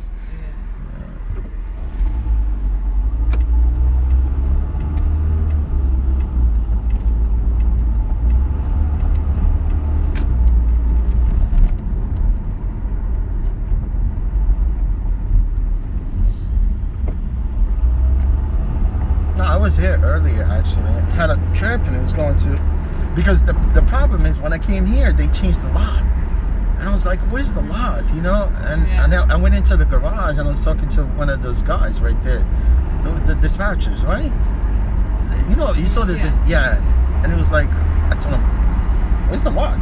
It's no longer here. It's like, no, it's actually on 90th Street. It's right there, you see that? Yeah, and I was like, okay, cool. He told me about college, and I said, yeah, I know where the place is. No worries, all right. But it's not as many people waiting, right? It's not as many drivers waiting over there. No, the lot is full. Oh, is it? Yeah, I'm very surprised that actually I was able to get a ride this fast basically. But I was there for good like 30 minutes or more. Oh, damn. But I was just went to there to just check out the lot. I checked it initially this morning. Yeah, but then I was in Astoria, and I was like, okay, well, you know what? Let me take a little break because I've been working the whole morning, and I said, let me go to the lot and take a break there, Yeah.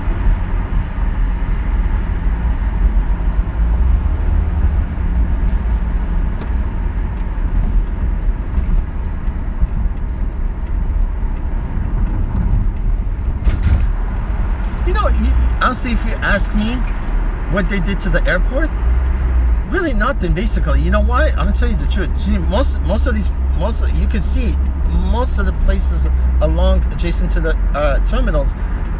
What do you think are they like? They're parking garages basically, right? They have like 3 or 4 parking garages along the terminals, right? About 3 of them. Yeah, that they made that. I think they're about 3 of them. I know for a fact that they're like 3 of them. Yeah, we did. There's 2 on site, and then there's some around it. Yeah, around the airport. Yeah, and the only thing they did to the airport is they modernized the airport. They make it a little accessible. You know what I'm saying? Yeah. But the terminal happens to be on the same turf. Because there's a body of water. Yeah. Right, the terminals. So it's on the same property. It's same property. Yeah. Are you with me? Like I'm just trying. Yeah. The only thing is they make it very accessible and it look very cool because I can see Terminal B. It looks spacious. Yeah, definitely much more. It's bigger. Bigger. Yeah. Because how are you gonna expand the airport and you have body of water, Rikers Island, right? Because that's why they're gonna shut down the Rikers Island. The only thing why they're gonna do that because they want to expand the LaGuardia airport. Yeah. Although there is a terminal by Rikers Island too, the jail, right? There's Terminal A. Over there, yeah. Yeah, there's Terminal A there. Yeah. But that one, I don't know where they're gonna actually do renovation there because it's still the same. Because that's Delta Shuttle. Yeah, we're not doing any renovations.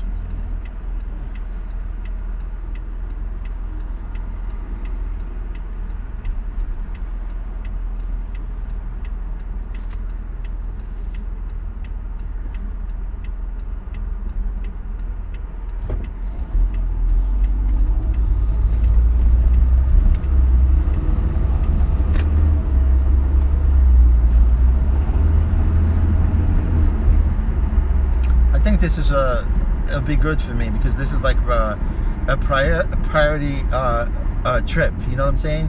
That means I could drop you off because it's closed, right? Yeah. And then I could go back. Maybe I could be, I could get in front of the line. One, yeah. No, I could get in front of the line. Hopefully this is what it is because I need to end the trip in order for them to tell me whether it's a priority trip. Like when you get short trip close to the airport, it's called priority queue. Where you basically, it happens with yellow cabs too. Like when you get because the dispatcher, they know how far the driver is going, right? So what they do is like if you go to yellow cab and you get a short trip, so they give you a ticket so you could go back to the lot and so you could go back straight to the terminal. You don't have to. So, but for us, we still need to go there, but you'll be ahead of the whole queue. I didn't realize. Yeah, it's true. But that's good because I get Ubers that cancel on me or like just don't move and they'll tell me to cancel because I'm so close. Yeah, I'm standing there for like so long in the cold. I hate it. But I don't know why they would cancel on you. They will cancel because it's like I guess it's too close. They want to. No, Kelsey, I'll tell you one. Kelsey, did I pronounce your name right? Yes. Yeah, Kelsey. Yeah. I don't know if you know this because most of the riders, they don't know the fact that we don't know where you guys are going. I swear to God, we don't know where you guys are going until you get in the car and start the trip. See, when you came in... I had one time a driver tell me, like, he's like, oh, well, you just cancel on me, just cancel on me. Like, he kept saying to cancel on him? Yeah. But like I said, Kelsey, I swear to God, I'm telling you the truth. We don't know where you're going. You see, this is how we execute our rides. You know what I'm saying? This is my term of service. You come to my car, the first thing, you remember what I asked you? the name. Yeah, so I wanted to validate your name, make sure that I have the And right then person. that's when I you cannot see tell you your name. You know, I need to ascertain your name from you. Yeah. You see what I'm saying? So once you get in the car, so I get your name, start the trip. You see, inside the garage, there is no service. Yeah. At one point, I wasn't able to see where you're going until I got off the lot. So basically, we don't know where you're going until you get in the car, validate. I swear to God, if you think I'm lying to you, ask any other tribe. I believe you. I just had one bad experience with a guy. Maybe he asked or something. I can't remember, but for sure he was just like, "Oh, you're not going that far? Then cancel on me. Cancel me." He kept saying that. Some people are tricky. They even call you to tell you where you're going. Yeah. I know that. I've heard that before. Yeah. That's good to know.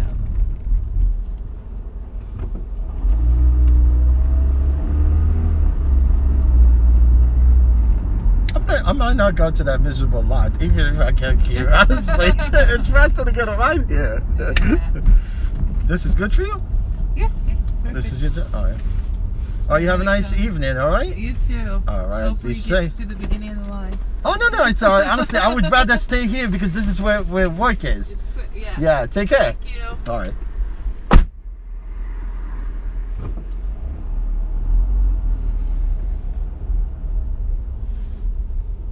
Yeah, it's a priority queue, guys. I swear to God. You want me to show it to you? Yeah, it's a priority queue. I'm going to go back to the light to get this job. I'm going to show you. Hold on.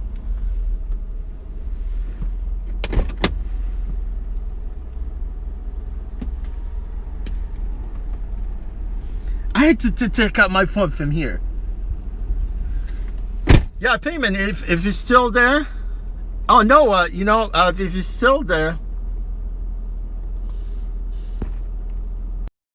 Payment, if it's still there, I could show you actually it's a priority queue because when you were there, let me lower the.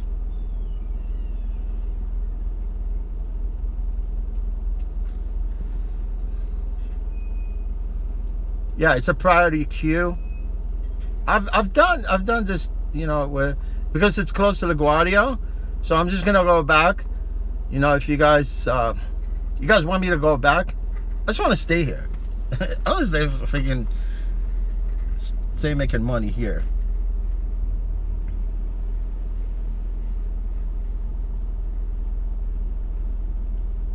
Lisa, how you doing, Lisa? Nice to see you. I wasn't actually paying attention to my stream because I'm driving. You know what I'm talking about. So also trips show duration on the quest. Yeah, now the fact that they given me a priority queue used before before. Hold on.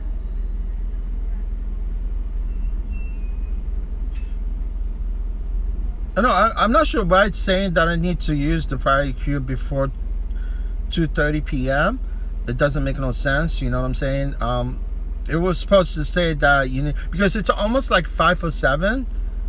Timing is not correct, basically.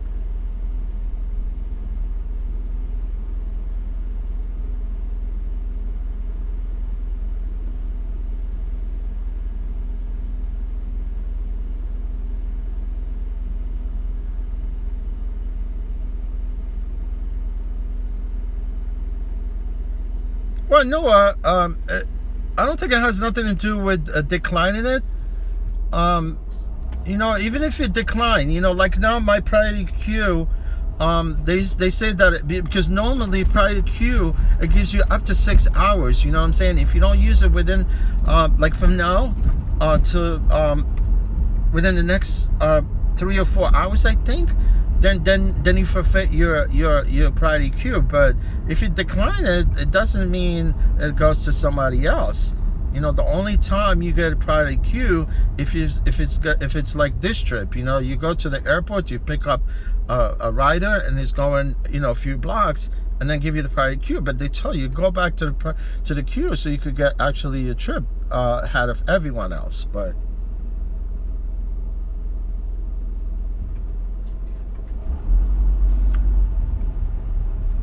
Unless if you're talking about taxis, they yellow cabs, they give you a ticket actually. But here it came up, on my feed, as soon as I dropped off my passenger. You know what I'm saying? So, and it's here. I'm just gonna go back and check it again to make sure because it's in my inbox.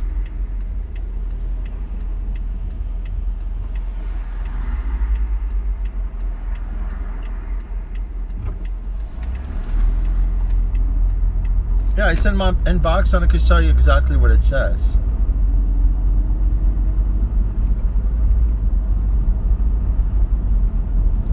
I'm looking at the phone again, Stupid, Let me pull up.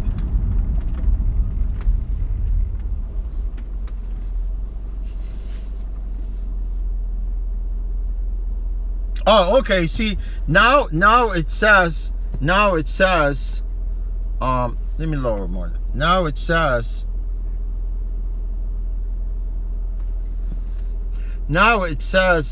you have up to 6 hours. That's what I said initially. You see that?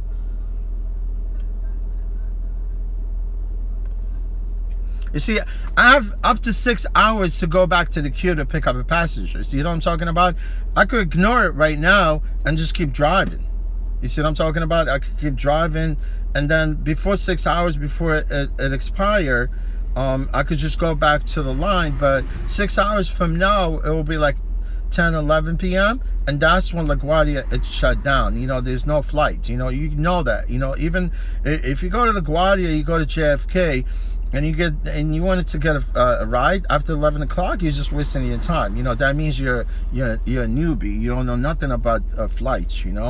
JFK, they get a lot of these flights, nighttime, because it's international. But going to LaGuardia after 10, after 11 o'clock, you won't get no flight, because the last flight at LaGuardia, it's around 10:30. Sometimes if there's bad weather, if it's bad weather, then more likely there will be like delayed flights. So and they get them little late. So you will have to know exactly when to go there. But there's a flight schedule, and it keeps update every other 10-15 minutes, and it tells you exactly when these flights are delayed. If there's a flight that's delayed, so you always wanted to check it. I have it on my phone. Sometimes I could check the flight and see if there's late flights. That's when I take advantage of them. Sometimes if there's a late flight and I know it's coming in late, I usually swing by LaGuardia.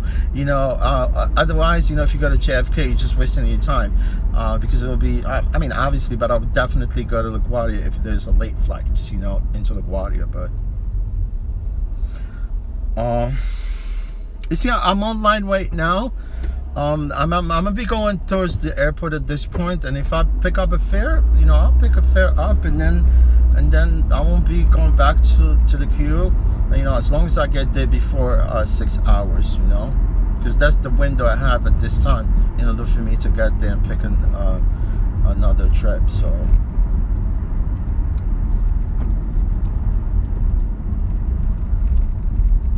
No, I knew from the beginning, because once you get a trip, you have no clue whether it's a queue, it's a priority queue until you get the trip.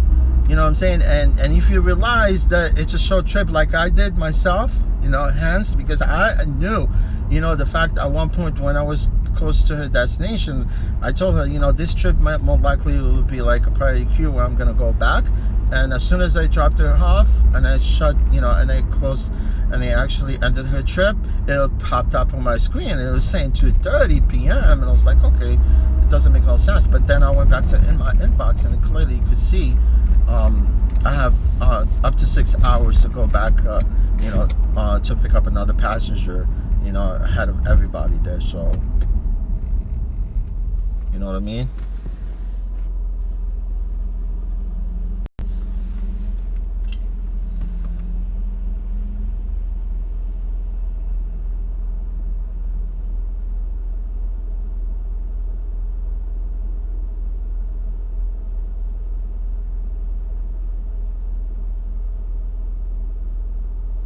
Noah, you're talking about the taxis, right?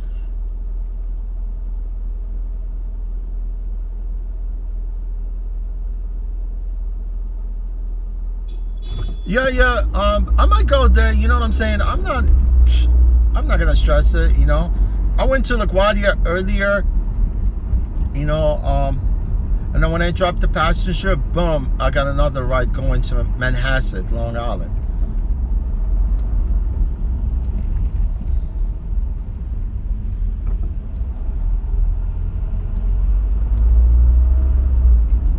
And at the same time, I asked the dude, the guy was like telling me, you know, where it's still because I noticed that there was no lot there. I was like, oh, but there's another lot, but it's actually all the way by Shea Stadium, by Citi Field. You know, I went by it so many times. I've seen car parked there, but I really did not see too many cars there because more likely they were more likely shut down that one at the Citi Field. You know, the Shea Stadium. I call it Shea Stadium because I'm old school, so.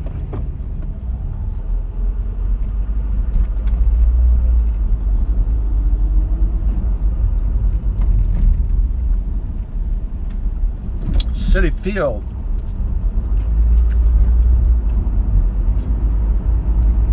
Like Yankee Stadium, you know. I don't understand why they demolished the old Yankee Stadium. Don't get it, bro. The Yankee Stadium was really nice, the old one, man. It's got like that patina, you know, the nostalgia of the, you know. And then they just knock it down, man. Just to build another one across the street, right? And charge people $7 for a hot dog.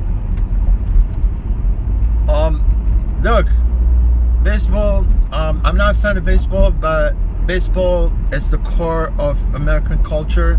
You know, and honestly,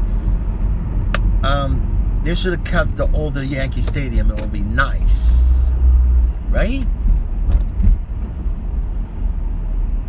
And the sad part, because Yankees won almost like 27, correct me if I'm wrong, Noah, because I know Yankees won like almost 27, 28 championship, you know. And before, they had them right there on top of the stadium. It's a bragging right. They telling you exactly how many championships the Yankees actually won. And if you go to the next stadium, there's nothing right there on top. The only thing you can see is the gates. You know what I'm saying? What a sad part. You know, put this championship up there. Although Yankees, they've been like losers, man. When last time Yankees won actually a game? When they won actually the championship, I think. I don't understand, man. Why they keep hiring these old guys, man? Get like young guys that hit that ball.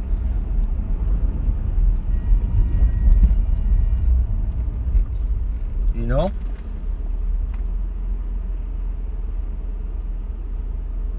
Am I buffering?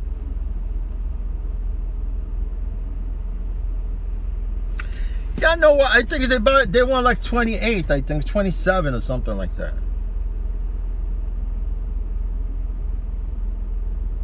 Yeah, I think they're not using that one. You see, honestly, like I said, no, I don't really bother, you know, to go about, you know, just to come to the airport. So I just like to skip the airport. You know, when I get closer to LaGuardia, I usually drive away from the airport so they won't lock me off.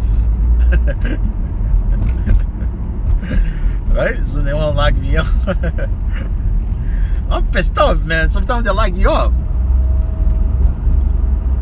Oh, no, if you haven't been to this lot, you know, this is how you get to it. It's basically, it's on 90th Street. It's right next to the aviation college. It's called Vought College. It's right next to it. Aeronautic College. It's aeronautic. It's basically, I always want to go to that thing, man, to be some aircraft mechanic, you know. I might do it, man. You never know. Mighty Heidi, what's up? How you doing, Mighty Heidi? Heidi, I hope you're doing well. I know you came into my stream earlier. Maybe you went back to do your things, but Heidi, just sit tight. Do your thing. And then it's nice to learn from our mistakes. You know what I'm saying? If you don't learn from your mistakes, then there's something wrong. Heidi, are you going to Chicago again? Don't go to Chicago. I mean, it's nice to go to Chicago, see Mr. G, right? Away from the mess, but you want to concentrate right now. Make sure that you take care of your house, right? I don't trust people. I'll tell you the truth. I can tell you frankly. When you need people, they will give you a kick in the butt. It happened to me before. Honestly, which basically, I just dumped all my friends.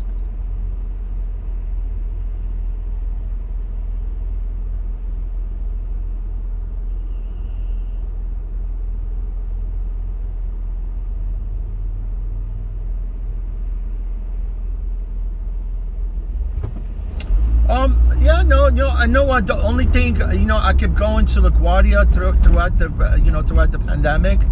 Honestly, it's all about, I wanted to know, because I don't want to get all of a sudden shocked, and eventually I'm off work for the rest of whatever, because I know some people that never went back to work. I mean, obviously, if you don't know what's going on at LaGuardia and you come to LaGuardia, you're gonna get lost, man. You know what I'm saying? So I usually sometimes, what I do, even if I'm not planning to go to LaGuardia to pick people up, I just swing by, to see the layout, to see what's wrong. Why? Because they keep changing the layout. They keep changing the patterns. Like if you go into a terminal, they change it to another. Because they're building all these ramps, and they sort of going into each other. So, and it's kind of cool because now you don't have to go around, because once you get into the terminal, it's one way to one terminal. It will tell you, boom, you're there. So, yeah, this is the what do you call it? The Vaught College. And this is 98th Street, right? And 23rd Avenue. It's right behind this hotel. It's called, what do you call it? LaGuardia.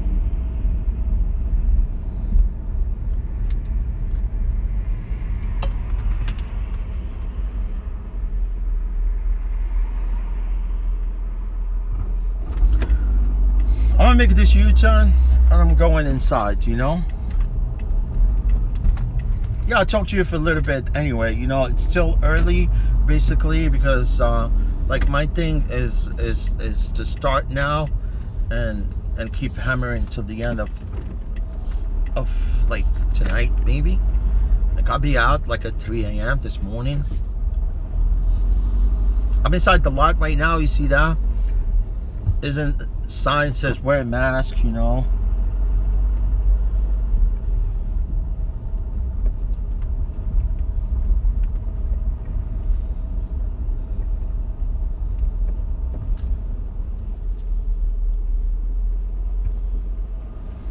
A lot of cars here. Same that I left it, I came back, but people are still here.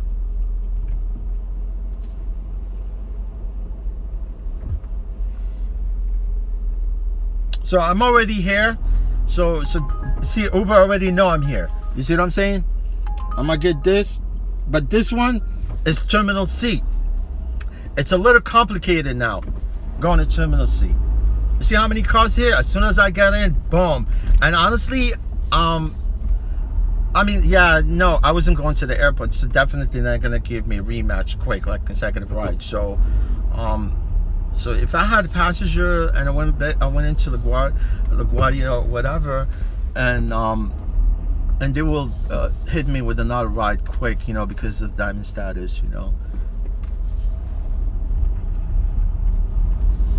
So, but this pickup right now, it definitely, it's not a it's a C and D. It's kind of complicated because they still not LaGuardia haven't been able to actually fix those B and C, so they keep switching those pickups from place to place. So I know exactly with the pick with C and D. So I just need to go back to my app right now and see whether this pickup is at C or D. Oh, okay, so I'm going to C because C and D, they connect them together. So you need to take the right turn to go to these terminals. You know, if you don't know where you're going, I might get lost. You know what I'm saying? But I know where where the curb is. You know, for Terminal C. So I should have no problem.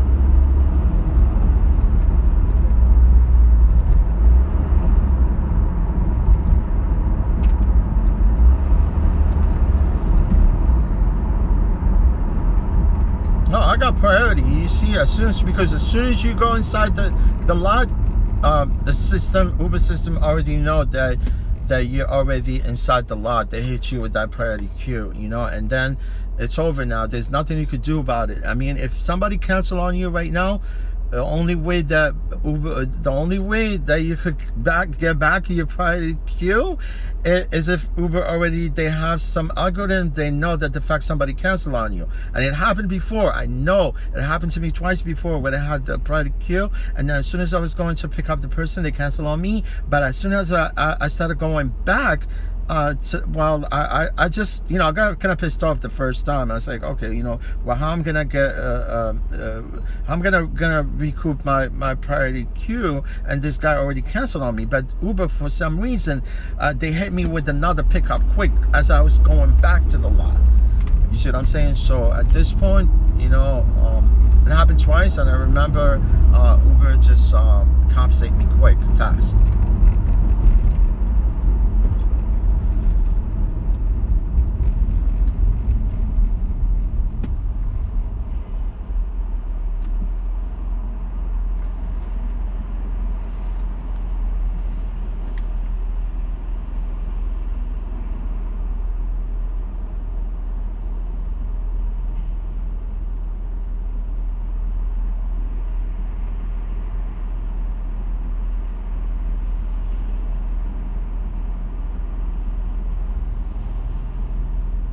Yeah, Lyft, they'll probably tell you it's a priority queue, but the Uber does not.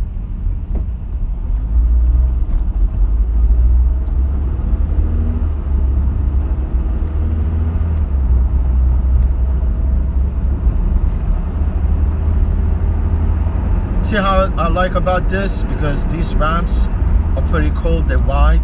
You know, on the left, it's Terminal B. You see what I'm saying? So it's pretty cool. Hopefully they'll get this done soon, you know. So me, at this point, I know the layout.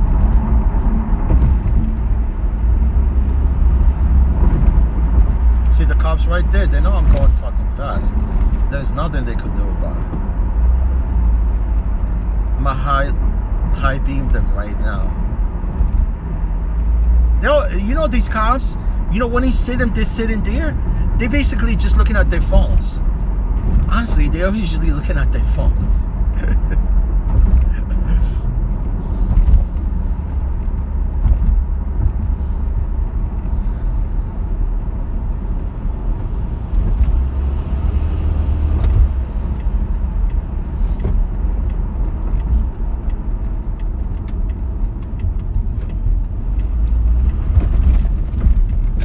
Know what? This is D. You see? I'm going to C. And C and D, you could just come pick up from the curb right now. Versus Terminal B, you would have to go to the garage. I know there's a pothole here, and I'm gonna freaking avoid it because I had it before twice when I was in the airport. I told this construction guy to fill it with some slab. Not slab, actually. What do you call it? Hopefully I could find my passenger with no problem. Sometimes they freaking request a car and then they're not even there. They're still inside the terminal.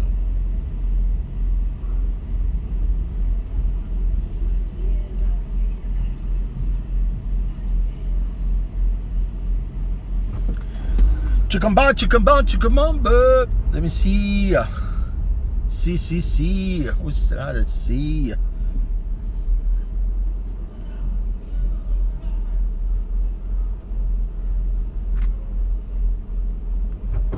Go to front? Okay, I'll go to front. No problem. I like that. So I don't have to stay in the back. He wants me to go to front. I go to front. See who's going to be picking up. I'm going to be reckless. I'm reckless. Let me see. They better know my pickup. Oh, this guy. I only got one person, I think, which is really quick. Hey, I got my friend. What can I do?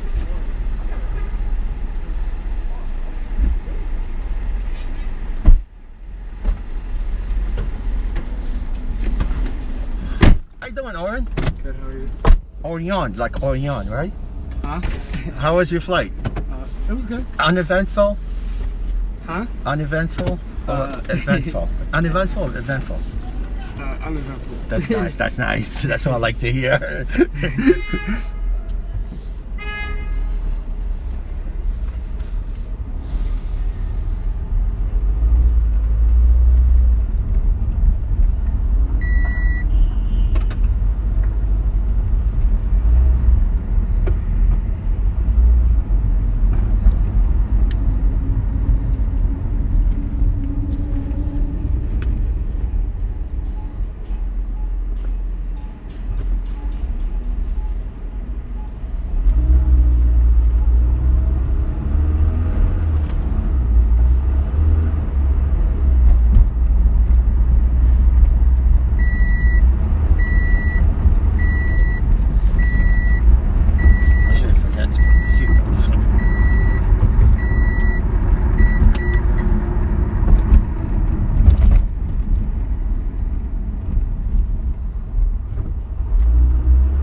live in Marine Park? Canarsie, yeah. That's close, right? Yeah, that's very close. It's very close. I know. I was like right on the borders. Canarsie, Brownsville. Yeah. Where's the other one called? Greek something? Greek something? Great. Yeah, it's on the other side of the Belt Park. Oh, no. Actually, it's along Linden Boulevard. Spring Creek. Spring Creek. Oh, I keep forgetting that. Spring Oh, Creek. yeah. I can tell you from New York. Oh yeah. Yes? Yeah. You're a New Yorker, right? Yeah. Were you moved? I mean, you No, moved? I went to Atlanta. Oh, see families? Yeah, I was there on the weekend. Oh, so you went to Georgia, man. Yeah. You went to Atlanta? Yeah. Atlanta's the state capital. Yeah. Yeah. I went to Atlanta back then, man. Back in 1996. I think you were a toddler. Yeah, I was. I swear that was 1996 was the Olympics, and when I was there at the same time, the Brave actually won the championship. You know, that year, yeah, the Brave won the championship. I remember they had the parade. Atlanta is nice there. Atlanta is nice. It's very open over there. Oh yeah, I mean, back then, I remember went to what do you call it? Underground. You know where the underground is? Oh no, I don't think You don't know the underground? What about Buckhead? Okay, yeah. Yeah, underground is where the Martha is with this. Oh, okay. You get my point? Yeah.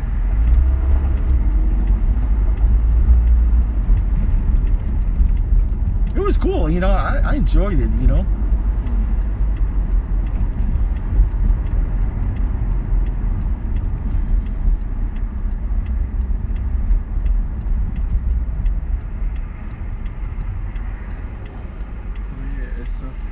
It's cold. Well, it's not that cold over there. It's like 50. It's like 55. Yesterday was 60. Yeah, it's not. Georgia is close. It's south. It's a short drive from Florida. Yeah. It depends where you are, basically. Yeah. Now I come back here. I forgot New York is so cold. It is, man. I didn't wear my other jacket. I mean, if you're a New Yorker, you get used to this. It's something that it's part of, But the only thing that's nice about living on northeastern part of the country, you get to enjoy the seasons, right? Yeah, that's true. Yeah.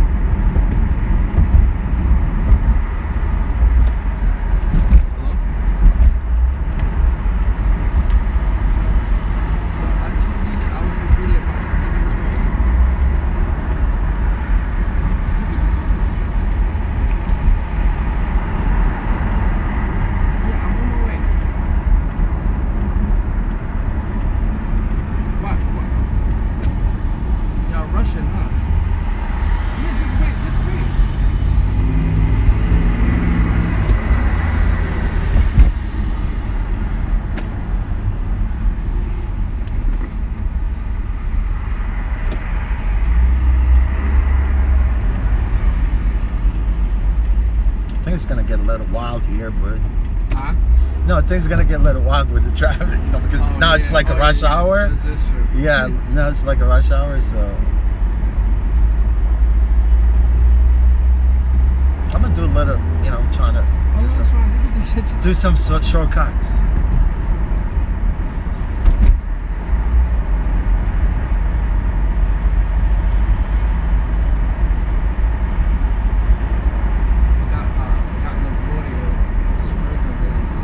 Then JFK. Yeah. So you booked the flight. Normally you were gonna land here at LaGuardia, right? Huh? When you left from here, you left. I left from JFK. Yeah, I left from JFK. Oh, okay. Where, JetBlue? You flew JetBlue to Georgia? I don't think it was JetBlue.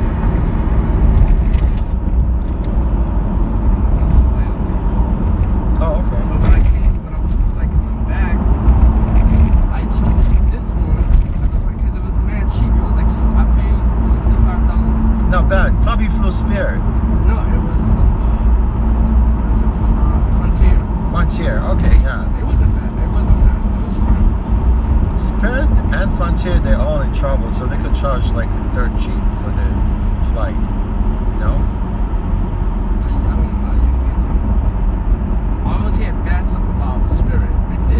Yeah, you know, I mean, look, man, they're all, you know, you can't tell exactly. You know, you could be on a brand new flight, you know, brand new aircraft, and next thing, you know what happened. You know what I'm saying? You're just gonna, you know, ride along and hopefully you make it safe home. You know, Boeing, they made this, they came up with these very efficient aircraft that they call them 737 Max. You've heard of them? 3 of them crashed last year. They're brand new. And it crashed? Yes. People die on these planes, you know, because they were sold to other countries. Yeah, these 3, 2 of them, I think. One of them was I'm not sure the last one was actually either I forgot what the country was. Ethiopia, I think. The last 737 was an Ethiopia airliner 737 Max, brand new. It had, you know, because what happened, there's some malfunction with the software, where basically when the plane takes off, it keeps going vertically. You know, for some reason, and that software, they had to actually they actually put these planes away just to make sure that people don't get hurt anymore. They haven't even put them back on at this point. They're still trying to figure out the software. And all 3 of them crashed? Crashed, yeah. Because for some reason the plane takes off and it keeps going vertically, and then it dives back, and it dives back to Earth. And the pilots, they couldn't even figure out, you know, what's wrong with these planes. And obviously Boeing, eventually they found out the problem, and they sold lots of them. Now they're trying to figure out how they're gonna have to reprogram all the software for the flight to keep that sort of altitude, you know. So you know, I could tell you something about the aviation, but I'm not into, you know. That's crazy. Yeah, but it is, man. It's all about, you know, once you're inside that thing, it's like a coffin, you know. It's like you're already in a coffin. So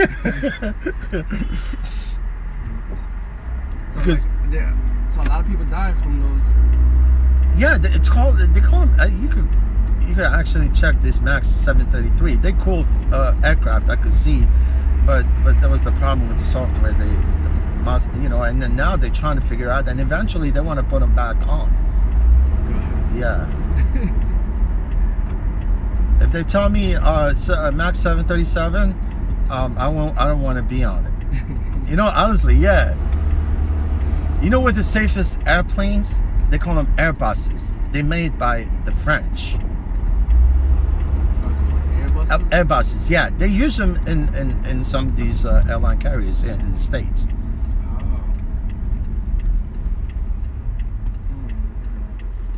You know, they're more practical because some of the pilots, they prefer to fly Airbuses than fly Boeings for some reason. You know, I've had some pilots that I drove before from airports, and I usually try to strike conversation with them because I'm fascinated with the planes also. Yeah, and they go like, some of them, it's all, no, I prefer actually to fly an Airbus. That's what he say? Okay. Because it's safer, I think, and it's more, the configuration, it's a lot easier, you know, when it comes to figuring out the, because they're all autopilots. You know what happened? Most of the pilots, they're only there to the takeoff and the landing. The rest, it's all autopilot. They go and they leave the plane and it just flies itself. Oh, that's what happened? Yes, man. I'm telling you, my friend. Because they're relying on computer, on all, so you know, all GPS software, you know, that the plane flies itself. You might as well just do remote control airplanes. You know what I'm saying? Take off the, you see what I'm saying? But obviously, yeah, the pilots, they rely on autopilot. You know, they fly the thing and then they let it fly itself. Well, they have to get involved in certain things, obviously, you know.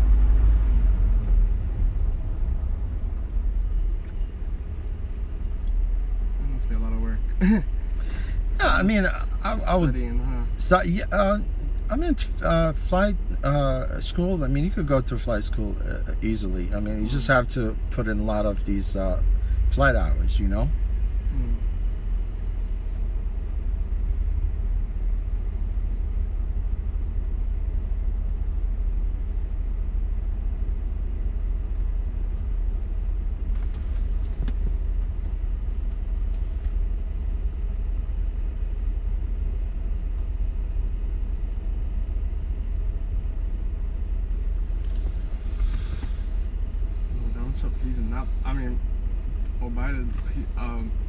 Joe Biden's not playing. Joe Biden, right? He signed the first executive order to reverse Trump's policies on the U.S.-Mexico borders wall, travel ban. Travel ban, right? Yeah, he automatically did it already. He's not playing. Yeah, man, because they messing around with other people's lives. You know what I'm saying? The ban, from some people are not allowed to actually travel into the country. I mean, that's what he did, right? He reversed some of these. Yeah. Yeah, he could do only so much. I mean, let's wait and see what they had and what their plan is. So. He went straight to work. Yeah, they're supposed to, man. They have to pick up that slack because this guy actually made a mess. Yeah, he screwed up big time. Only thing he should have done, man, he should have. And he feels so happy. He's just like he still feel happy about it. Like it's just like his speech earlier was just like, I love you. We're coming back in some type of way. He just feel like really like he did a good job. He's done nothing, man. Basically. And it's just crazy. I think she should have been there, like at the inauguration. Like Vice President Pence was there. At least Pence actually was. That was very nice. That was very show a little respect, right? Show a little respect for your country. You know what I'm saying? As a country, man. Whether you're not your president, you're only one that just. No. If he was a man enough, he should have actually saved his legacy as a president. Even though he only served 4 terms, he should have said, okay, you know what? My fellow Americans, I'm sorry. I mean, especially his followers. He could address his followers, so for them not to get agitated and the way they attacked the nation's capital. That's terrorism, straight up. You know what I'm saying? Yeah. So he could have said, sorry, my fellow Americans, I did what I had to do. We couldn't accomplish certain things, and see you later. Maybe he won't have, walk out with clean slate. You know what I'm saying? Clean slate. Obviously, you wanted to have that legacy when you leave office. He's going down as the worst. Yeah, he's actually the first president to be impeached twice. That's an embarrassment. You should not be happy about that. Yeah. Like, how do you make a speech? Maybe that's why he didn't want to come to the inauguration, because he probably really feel deep in his heart like he did a terrible job to be impeached twice. That's insane. Insane.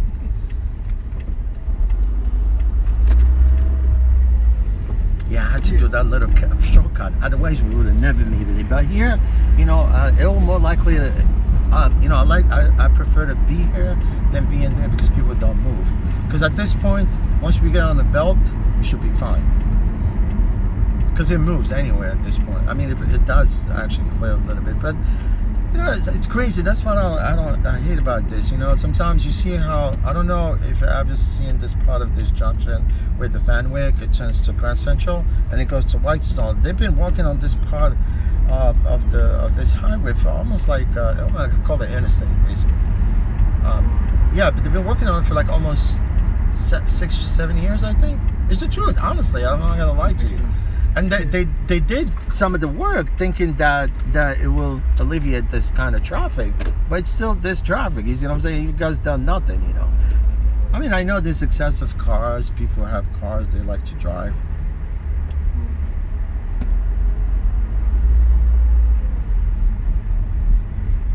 And most people that come this way, they like to avoid the Long Island Expressway. You know what I'm saying? And some of them, they come this way because they have no other alternative. Because I know you. I'm not saying because that's Far Rockaway. You know what I'm saying? Because I know Far Rockaway, you have no place. There's no way to go there because there's a body of water. When you go to, where Far Rockaway is? I know about it. Yeah. Not Rockaway Parkway, right? No. Rockaway Parkway, it's close where you are, right? Yeah. So Far Rockaway, the only thing you could get there is by paying the bridge, or sometimes people, what they do, they try and avoid the bridge to pay the toll, and they come this way, so they can avoid the toll to go to Far Rockaway.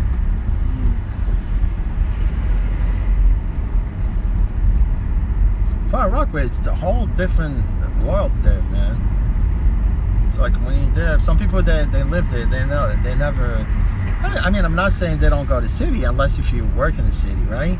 But some people, if they don't have no business going to the city, they don't have to go there.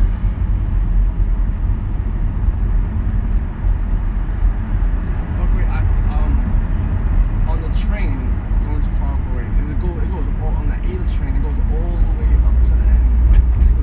All the way to Yeah, it goes in the water. What the water, yeah. I think I've been there like twice on the train. Yeah, it's really cool. I mean, it's right along the shore. You know, it's nice. They probably got hit hard right now. Yeah, during Sandy, right? Sandy was insane, man.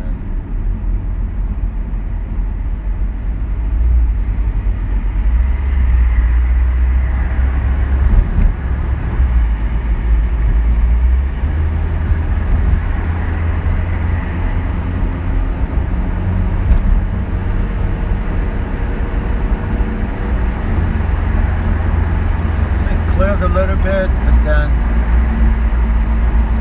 it's gonna get lit. I mean, it all depends because most likely Belt Parkway, it's usually like if you're going east, that's people that are going, you know, it's usually packed going east instead of going west.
When I picked you up, man, this stupid GPS was taking me on a weird way, man.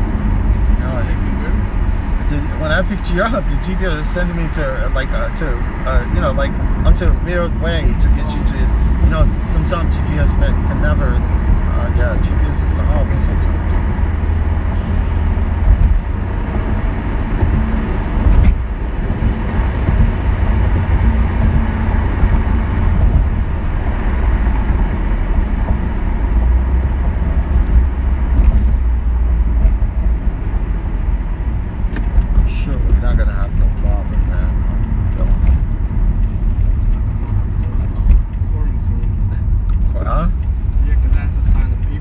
Oh yeah, to be on the flights? To quarantine, yeah, when I got off the flight. When you got off the flight? Yeah. Oh, so they want you to quarantine to stay home? I guess so, yeah. Screw them, man. Just go out. Unless if they have like something that they can monitor your move, you know. My friend told me that he went out. I think it was last year. Yeah. In November, he went to Florida and then he signed the paper and then he went to work. Mm-hmm. They found out? No, they didn't find out. No, they can't find out unless if they have. I'm thinking, like, how can they find? Unless if they have a GPS tracker on their body, you know what I'm saying? To know where you're going. It's like people with parole. What is that thing they put on their ankle? Yeah, it's a bracelet. They track you. You're on parole. That means you cannot go anywhere. You have to. Maybe you get caught. Like if the cops stop you for anything and they just, oh, let me see your license. And They can't. You know, they cannot. They cannot. I'm gonna take a go local for a little bit.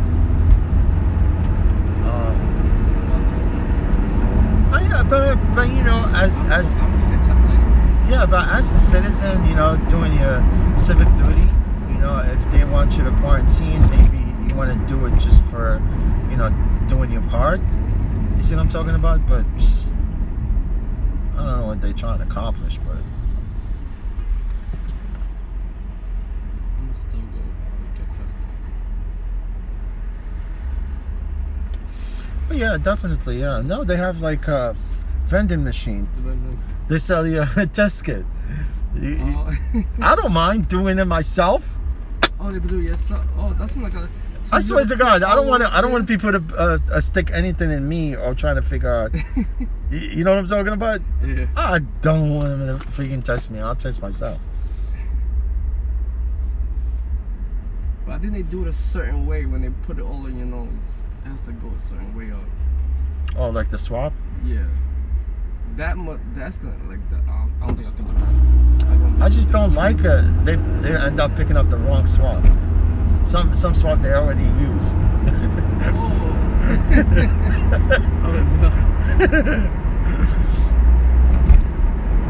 They probably have already some swab. They stick it to somebody's nose, like nostrils, right? And they give it to you.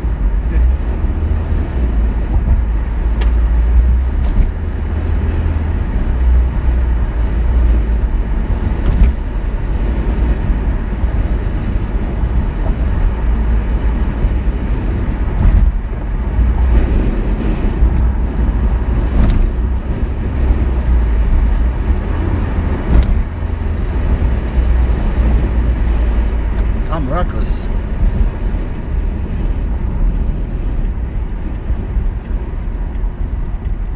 And this road, it's not even even, you know what I'm saying? It's worked, you know?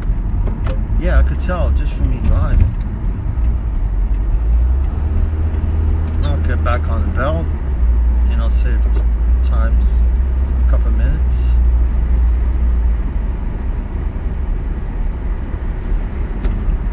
Because our exit is not that far. Not too far. See, you would think traffic would be going east, right? It's like normally the traffic is supposed to be going east on the belt, not west.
So you do get homesick when you live in New York? No, you don't miss it, right? What you say? Do you get homesick when you live in New York? Yeah, for a certain amount of time, yeah, I do. But I didn't. Usually when I go, like if I go on vacation, like 2 weeks, like then Yeah. like a week, yeah. I go to like if I go to Miami, like New York is like I feel like like New York, right? Yeah, it's like. And I know for a fact, man, there's a lot of people, they trash New York, and some of them, they don't know what it's like, you know, living in New York City. You know, they think it's just ghetto and stuff like that, but we go out of town, they and they ask you, oh, where you from? And they be like, I say like, oh, I'm from New York. yeah. They get mad, like excited, like they want to be like your friend. Friends, right, I right. notice that. When I go to Atlanta, like Yeah. Florida, I said, where you from, New LA, York? they be like, where you from? New York? Oh, because they know how we How we they handle. just love New Yorkers. See, they know how we handle things, right? Yeah. We're very resilient people, man. We gone through a lot. We go through a lot, you know. I was talking to I'm not saying. I mean, all of us, you know, in this country, we all contribute. You know, where all of us go through, you know, ups and downs. But you know, just New York, it's unique, and honestly, it's always been home. And like I said, you know, honestly, me too. When I'm away from New York, I'm always kind of homesick. I just want to come back to New York. Yeah.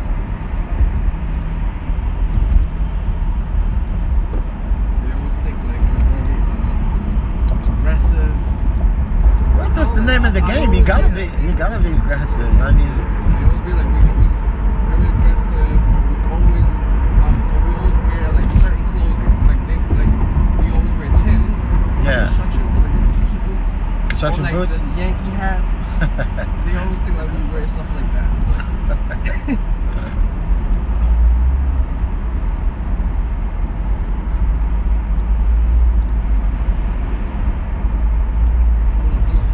Yeah. Oh, so you were born and raised, right? Born and raised, yeah. I do love LA too.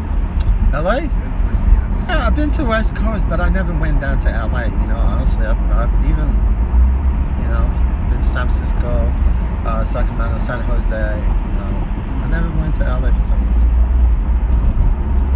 very relaxing.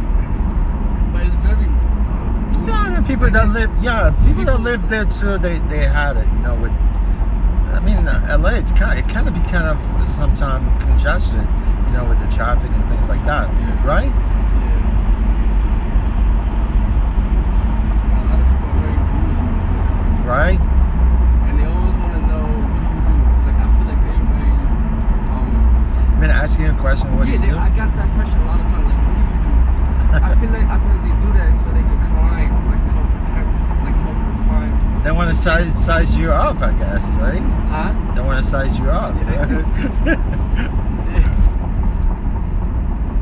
You see if you got enough money. You got money, or like, who do you know?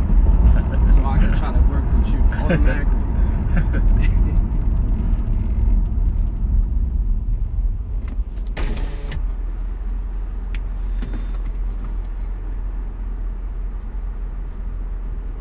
We made it quick. Yeah, definitely.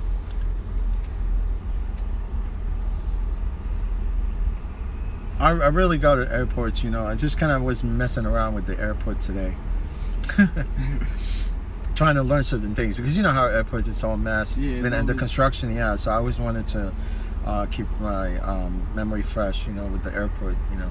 Yeah, I don't like those airports. I just feel like it's too much. Well, you know, especially for us, like trying to go pick somebody up, and then people like sometimes like I'm glad that I got you and you requested exactly where you want to be picked up at. You know, some people sometimes you were at Terminal C, right? Mm-hmm. And I go to Terminal C and I'm waiting for them, and I go like, okay, let me get in touch with my passenger. Or they call you and they all irate. Oh, well, where are you?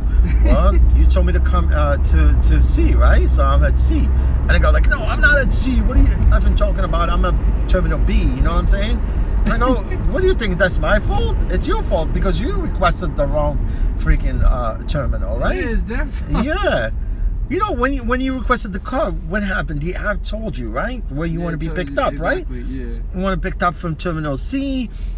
And sometimes, because now they're not Terminal C and D, it's not numbered, You know what I'm saying? So eventually, the airport, they're gonna number the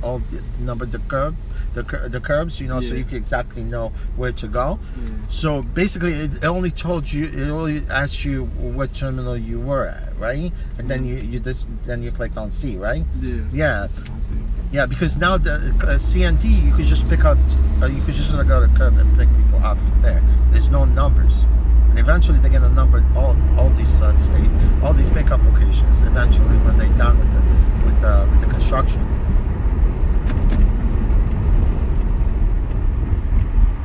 Yeah, it's their fault, and then they want to have an attitude, like.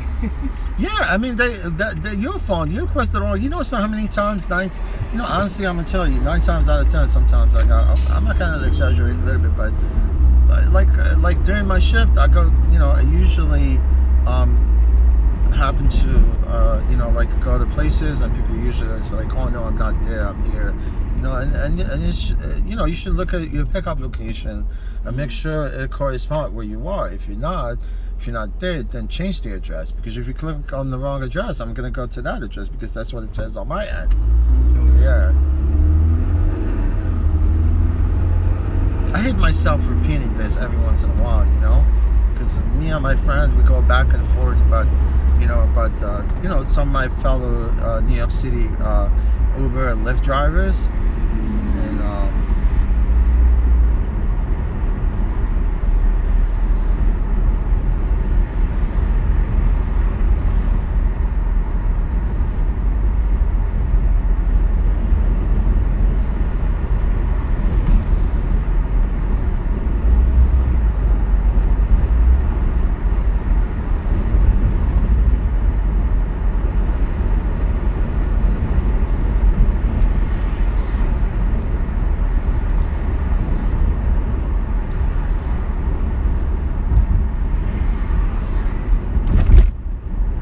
when it's slow, sometimes I usually come in Canarsie because it's busy here, man. Oh yeah. I'm telling you, this is my spot. Sometimes I go to Canarsie, Bedford-Stuyvesant, Brownsville, Spring Creek, Jamaica, Queens. I don't go to. I don't go to Brownsville. Oh no, the Bronx. Forget about Bronx. Is No, dense. Brownsville. You know what I'm saying? Oh, Brownsville. Yeah, I don't blame you for not going to Brownsville. It's No, crazy over no, there. I don't blame you. You know what I'm saying? So I know your type. I have the Citizen app. Yeah, and And there's shootings every time there, man. But let me say something. Honestly, it's not as bad as it used to be back in the 90s when it was going up. Even in the 80s. Now it's there might be some homicides there and there, but not as excessive as they were back in the days and before you were born, because you look like, you sound like young, so. But my job takes me there, right? So I have to deal with whatever. You see what I'm talking about? I'm not gonna go, say, okay, I'm not going there because I don't want to deal with, that situation. It's part of my job, I'm gonna go there because that's where the money is. I'm gonna take some precautions and use my instinct and just use my street smart, thing to deal with people. That's the only way you could get away with it nowadays, right? But if you're looking for altercation, you will get it. But most people, honestly, they request the car. They just want to go from A to B.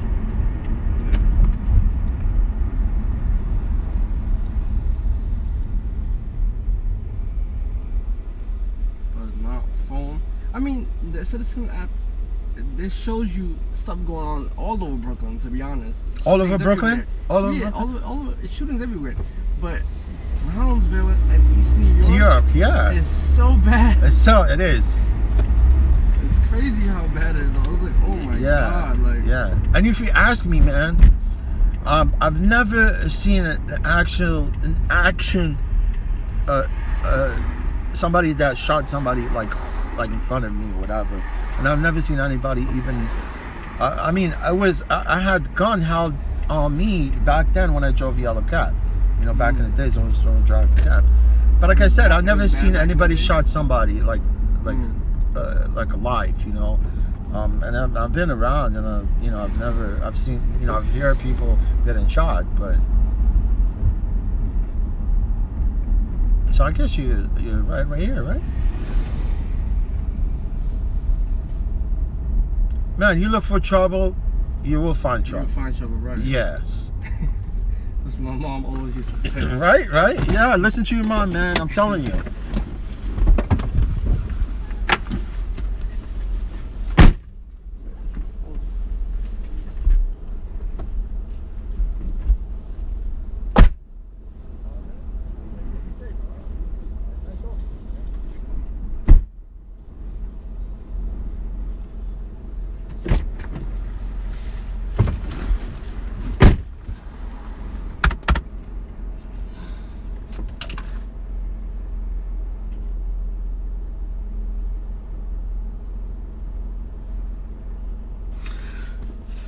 Noah, what's up, bro? I got another pickup. Back to back. I didn't even end the trip yet. I told you Canarsie, man, is where it's at. Yeah, this kid was really cool.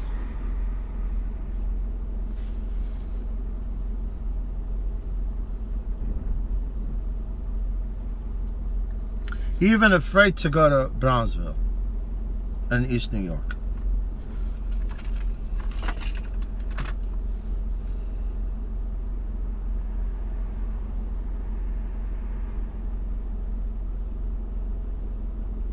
You know what I mean?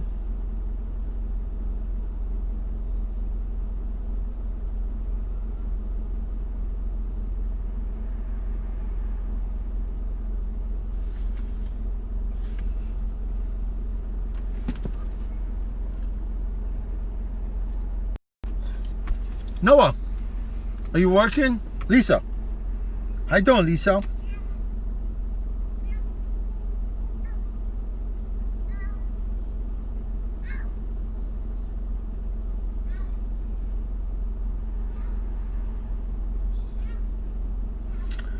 Yeah, Noah, go shower, man. I'm gonna end this stream. Go pick up this job. You know what I'm saying? Look, guys. I